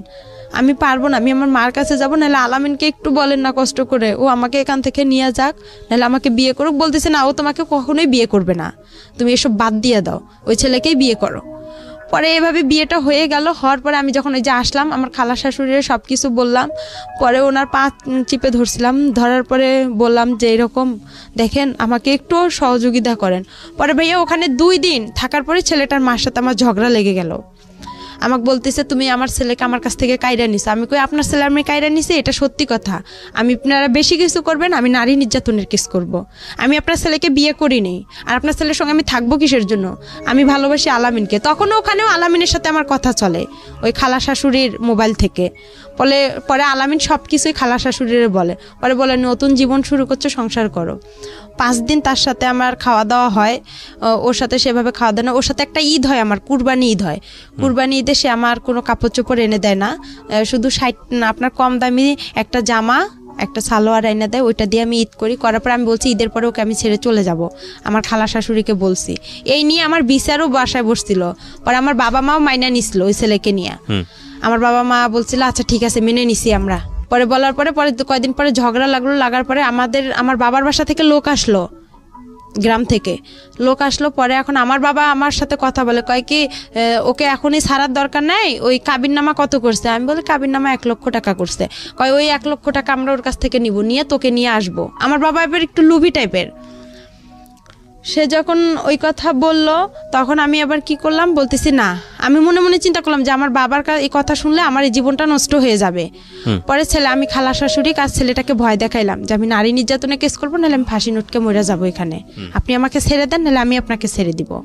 তো পরে বলতেছে না, আপনি আমাকে ছেড়ে দেন, আমি আপনাকে ছেড়ে দিতে পারবো না, কেন আপনার বাবা থানা পুলিশ করে, পরে আমার একটা সমস্যা করবে, এগুলোকে করবে, আমার পক্ষে সম্ভব না, এভাবে বলতেছে। পরে যাই হোক বলার পরে আমি কি করলাম, একদিন 2-3 দিন পরে বিচার সালিশ হয়ে গেল। হওয়ার পরে চুপ করে আমার খালা শাশুড়িকে বলছি যে আমি ওকে সাইরা দিতে যাবো কুরবানি ঈদের 2-3 দিন পরে। পরে বলার পরে ওই ছেলেটাকে নিয়ে আমি রংপুরে আসলাম কোর্টে আসার পরে ওকে আমি ওখান থেকে কোর্ট তালাক করছি। পরে ওখানে উকিল বলতেছে এই বিয়ে দিছে কে, এই বিয়ে যে দিছে তার আগে জেল হওয়ার দরকার। পরে ওখানেও আমি খুব কান্নাকাটি করি তাদের কাছে। কান্নাকাটি করার পরে ছেলেটা আবার কি করলো, আমার যে 5,000 টাকা ওরা নিছিল, আমি বলছি আমি তো আপনাকে সাইরা দিতে গেলে আমার তো টাকা লাগবে, কিন্তু আপনি আমাকে ফুল টাকা 5,000 দিবেন, আমি ওই টাকা নিয়ে আমার যেখানে মন চাই আমি সেখানে চলে যাব, তখন তো আর আমার বাবা আপনার কিছু করতে পারবে না। পরে ওখানে ওকে আমি কোর্ট তালাক করে আমি কি করলাম, আমার মার বাসা আমি এতটুকু জানি, আপনার বগুড়া দুপচাচি আসলাম ঠিকানা খুঁজতে খুঁজতে। আইসা বললাম আমার মার নাম বলছি রোকেয়া। আর রোকেয়া বলার পরে তখন আপনার আসল মা? হ্যাঁ, আসল মার কাছে আসলাম। কত বছর বয়সে? তখন আমার বয়স হবে হয়তো 8-এ পড়েন আপনি, ওই সময়ের বয়স মানে 14 থেকে 15 বছর বয়স। হ্যাঁ, এই জীবনের প্রথম আসল মাকে দেখতে যাচ্ছেন। হ্যাঁ, ওকে, তারপর মার কাছে আসলাম। ওখানে খুঁজতে খুঁজতে আসার পরে মাকে এসে সবকিছু বললাম যে আমার এরকম একটা বিয়ে হয়ে গেছে, এরকম। আমার মা আবার আমার বাবাকে ভয় পাচ্ছে, অনেক ভয় পাওয়ার কারণে পরে আর কি যাই হোক ভয় পাইতেছে। পরে আমি বলতেছি কিছু হবে না, কোনো সমস্যা না। ভয় পাচ্ছে আমার বাবা থানা পুলিশ করে, সে যদি আবার কেস করে আমার মার উপর। আর আমার মার উপর কেস করেছিল আপনার বাবা? হ্যাঁ। কিসের কেস? এর আগে কেস করছিল, এটা আমি মাঝখানে বলতে পারিনি ভাইয়া। কেস করছিল এর আগে, আমার ছোটবেলা আমার মা আমাকে নিয়ে আসছিল, সেই কারণে কেস করছিল। আপনার মা এই জন্য ভয় পাচ্ছে যে তুমি আবার আসলা, এই কারণে আবার কেস টেস না। হ্যাঁ, আবার কেস টেস করে, আমি এসব জড়াইতেছে না। আর আমার মা তখন আবার বিয়ে করতে চাচ্ছে। আপনি যখন গেছেন তখন বিয়ে করতে চাচ্ছে? হ্যাঁ, আমার মা আবার বিয়ে করতে চাচ্ছে। ওকে, তারপর বিয়ে করতে চাচ্ছে। একটা জিনিস খেয়াল রাখবেন, একটা কথা আছে না যে ওই গানটার মতো জলে ভাষা পদ্ম আমি, ঠিক জলে ভাষা পদ্মের মতো গল্পটা আসলে। একটা মেয়ে যদি ফ্যামিলি না থাকে তাহলে সে কিভাবে কোথায় কোথায় যায়, এবং ভাসতে ভাসতে তার কোথাও ওঠাই হচ্ছে না, না নিজের বাবার কাছে, না সৎ মায়ের কাছে, না নিজের মায়ের কাছে। এবং পরিবার তো নাই, সমাজ তো আরও অনেক জটিল একটা জায়গা। এগুলো আসলে নতুন না জীবন গল্প, এটা বহুবার এসছে, বিভিন্ন অ্যাঙ্গেল থেকে এসছে। সমাজের বিভিন্ন শ্রেণীর মানুষের গল্প বিভিন্নভাবে উঠে আসে, কিন্তু একটা মেয়ে নির্যাতিত হলে সে যে ক্লাসেই বসবাস করুক না কেন, তার গল্পটা আসলে সেম। বলেন তারপরে যাই হোক ওখানে আসলাম, মা সবাই আমাকে ভয় পাচ্ছে, তো বড় হয়ে গেছি, টাকা পয়সা অনেক লাগবে, অনেক কিছু বিষয় আছে এখানে। তখন মা কি করলো, বলতেছে দরকার নেই। তখন আমার মার ফোনে আবার একজন ছেলে ফোন দেয়, তখন আরো বেশি কষ্ট লাগলো। আরে আমি তো মার বয়সের, এগুলা কাজ করার কথা আমার, আর এই কাজগুলো আমার মা করতেছে, মানে খুব কষ্ট লাগছিল। লাগার পরে আমার মা কি করলো, আমার মামির কাছে পাঠাই দিল, খিলগাঁও তালতলা, এখানে আবার আমার মামি থাকে, উনিও গার্মেন্টস করে, ওখানে পাঠাই দিল। দেওয়ার পরে ওখানে মামির কাছে আসলাম। আসার পরে মামির ওখানে আসলাম, মামিও মনে করেন চাকরি করে গার্মেন্টসের। আর ওই মামির মেয়ে, ছোট মেয়ে আছে, উনি আবার হচ্ছে ডাক্তারি চাকরি করে, কিন্তু ওরা একটু লুবি টাইপের। আমার মা আবার রিং দিছিল আমার কানের। আমি যখন আমার নিজের মার কাছে গেলাম ভাইয়া, তখন আমার মা রিং, নুপুর দিছিল, একটা আংটি, চেন, মানে আর কি জিনিস, স্বর্ণের জিনিস দিছিল। তখন এগুলো আর কি করলো, আমার মামি বিক্রি করলো। আমি তো গার্মেন্টসে চাকরি পাইতেছি না, তখন চাকরি হচ্ছে না। পরে কি করলো, আমার সাথে খুব ঝগড়াঝাটি হয়ে গেল, খুব অশান্তি শুরু হইলো। অশান্তি হওয়ার পরে আমার মামাতো বোনটার কাছে গেলাম। আমার মামাতো বোনের বিয়ে হয়েছে আবার ওখানেই, ওনার মেয়ের। পরে ওনার কাছে গেলাম, যার পর ওনার শ্বশুর শাশুড়ি আমার খুব ভালোবাসলো, অনেক আদর টাদর করে। থাকার পরে ওখানে দেখা যায় 1 মাস থাকলাম। থাকার পরে আমার চাকরি হচ্ছে না, মামি কি খাওয়ায় না খাওয়ায়, এই এক কথায় দুই কথায় তার সাথে আমার খুব অশান্তি শুরু হয়ে গেল। আর একটা জিনিস, আমার মামা আসতো, আমার মামার আবার ছিল 2টা বউ, বড় বউ ছিল, উনি আবার ছোট বউ, আমি ছোট বউয়ের কাছে ছিলাম, ওখানে আসতো। তো আমি যে ভাগ্নি, তারা যে একটা ফিজিক্যাল রিলেশন হইতো, এটা আমার খুব খারাপ লাগতো। আমি তো তাদের মেয়ের বয়সের, আমার সামনে করতো, আমি তো বুঝতাম, হালকা পাতলা বুঝতাম, কিন্তু তারা বুঝতো না যে আমি তার ভাগ্নি বা তার ননদের মেয়ে। এগুলো আমি কি করতাম, আশেপাশে যে ভাড়াটা ছিল তাদের কাছে বলতাম। তারা আবার কি করতো, অনেকে ভালো ছিল অনেকে খারাপ ছিল, এইটা নিয়ে আবার আমার মামির সাথে ঝগড়া হইতো। হওয়ার পরে এক কথায় দুই কথা আমার মামি আমাকে বলছে তুই চলে যা। তখন আমি চিন্তা করছি আমি কই চলে যাব। তখন আমি কি করলাম, ওই যে আমার যে মামাতো বোন আছে ওর বাসা হচ্ছে আপনার মগবাজারে, ওই মগবাজারে ওর আবার শাশুড়ির বাসার পরের আর একটা বাসা আছে, ওই আন্টিকে বললাম যে আন্টি এরকম ওখানে তো আমার হচ্ছে না, তা আপনি আমাকে এদিকে একটা মেস ভাড়া করে দেন, আমি যাই হোক যা বিক্রি করে হলেও দিব, আমার যা কাপড় চোপড় আছে বা যাই হোক মানুষের বাসায় কাজ করে হলেও থাকবো, কিন্তু ওখানে আমি থাকতে পারবো না। আর আমার মামির মানে কিছু রং ছিল। তারপরে যাই হোক এভাবে আমি ওখান থেকে ওখানে আরেকটা বাসায় আসলাম। আসার পরে ওখানে আর আমি কি বিদেশ যে মানুষ পাঠায় বিদেশ বাসা পাইলাম, মামির বাসা থেকে আরেক মেসে আসলাম। ওই মহিলা আবার আমাকে নিবেন, ওখানে আমার মামাতো বোন আমাকে অনেক মারছিল। মারার পরে ওই ওখানে আসলাম। আসার পরে আর কি যাই হোক ওখান থেকে আমি এক গার্মেন্টসের চাকরি পাইলাম। পাওয়ার পরে আবার আমি কি বিদেশে যে মহিলাদেরকে পাঠায় মেয়েদেরকে, তা আমি এতটা বুঝতাম না। পরে ওখান থেকে মানুষের খোঁজে পাইলাম যে মেয়েদেরকে বিদেশে পাঠায় আপনার ডান্সের জন্য। তো আমি আবার ডান্স পারি, তা আমি ভাবলাম যে আমি যদি ডান্সে যাই দুবাইয়ে তাহলে তো আমি ভালো টাকা ইনকাম করতে পারবো, আমি তো ডান্স পারি। পরে ওই আমি যে বাসা থেকে ওই বাসায় আন্টি বলতিছে যে তুমি খারাপ জায়গায় যাবা, আমার বাসা থেকে এখনই চলে যাও, বের হয়ে যাও। তখন আমি আবার ওই কাজী ফারামে আলামিনের সাথে আমার এসব সব বন্ধ হয়ে গেল। এই আপনি বর্তমানে আপনার হাজবেন্ডকে নিয়ে স্টুডিওতে আসছেন, ওনাকে বিয়ে করেছেন কত বছর যাবত? ওনার বিয়ে করে আমার 3 বছর হয়ে গেছে। 3 বছর হয়ে গেছে।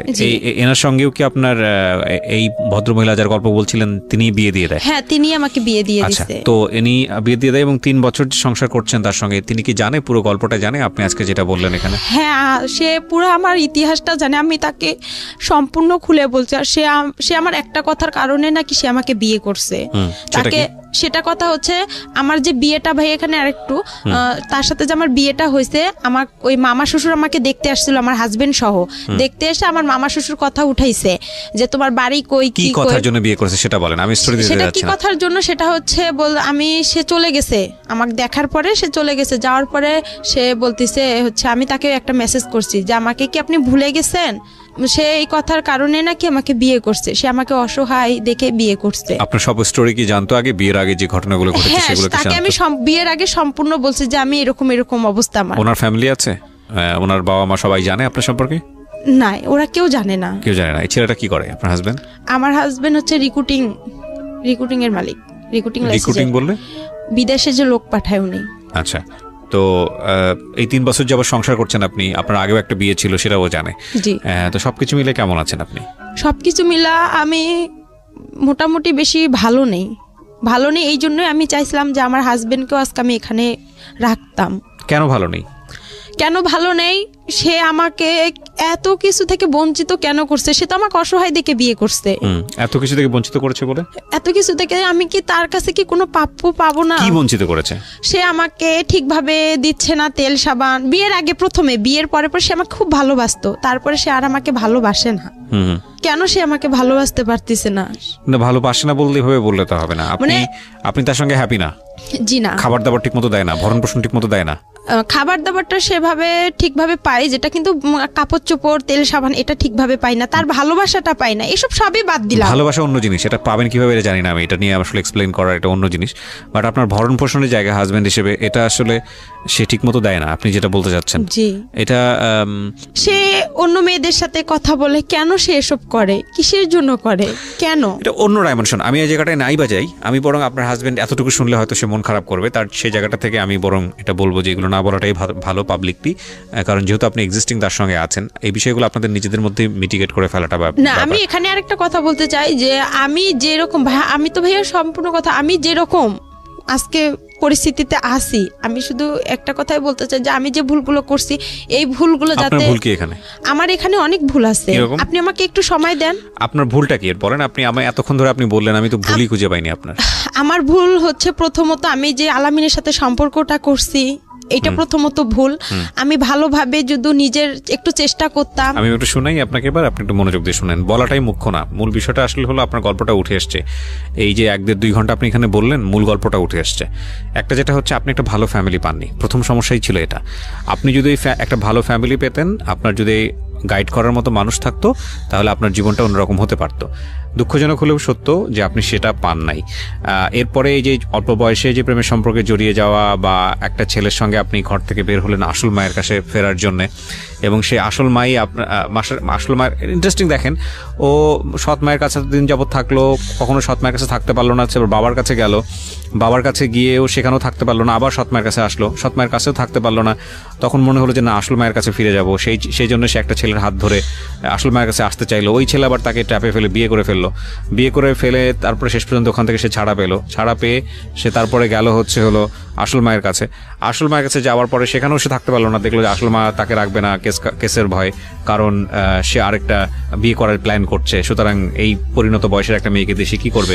সেখান থেকে সে আবার গার্মেন্টসে চলে আসলো। গার্মেন্টসে চলে এসে একটা মানুষের সঙ্গে তার পরিচয় হলো। সেই মানুষের সঙ্গে পরিচয় হওয়ার পরে, একটু থামেন প্লিজ, একটু নিজেকে কন্ট্রোল করেন। সেই মানুষের সঙ্গে পরিচয় হওয়ার পরে সে আলটিমেটলি হলো একজনকে বিয়ে করলো। আপনার হাজবেন্ডকে আমি অবশ্যই ধন্যবাদ জানাবো যে এত কিছু জানার পরে সে আপনাকে রিসিভ করেছে। 8-10টা ছেলের মতো সে না, সেই জায়গাটা থেকে সে প্রশংসা পাওয়ার যোগ্য। ঠিক আছে, ওনার জীবনে ভয়ঙ্কর রকমভাবে কষ্ট আছে, এটা অস্বীকার করার কোনো উপায় নাই। তবে এটা ঠিক যে এত কিছুর পরও মানুষ সার্ভাইভ করে সোসাইটিতে। ভয়ঙ্কর রকমভাবে আমাদের জীবনে ঘটনাগুলো ঘটে যায়। যদি নিদেন পক্ষেই বলেন যে আজকের এই গল্পে ওনার বলার ধরন, বা উনি যেভাবে বলেছে, বা আমাদের যেভাবে আমরা এখানে প্রেজেন্ট করেছি, সেখানে সেই অর্থে আপস অ্যান্ড ডাউনস নাই, সেই অর্থে ঢেউ নাই।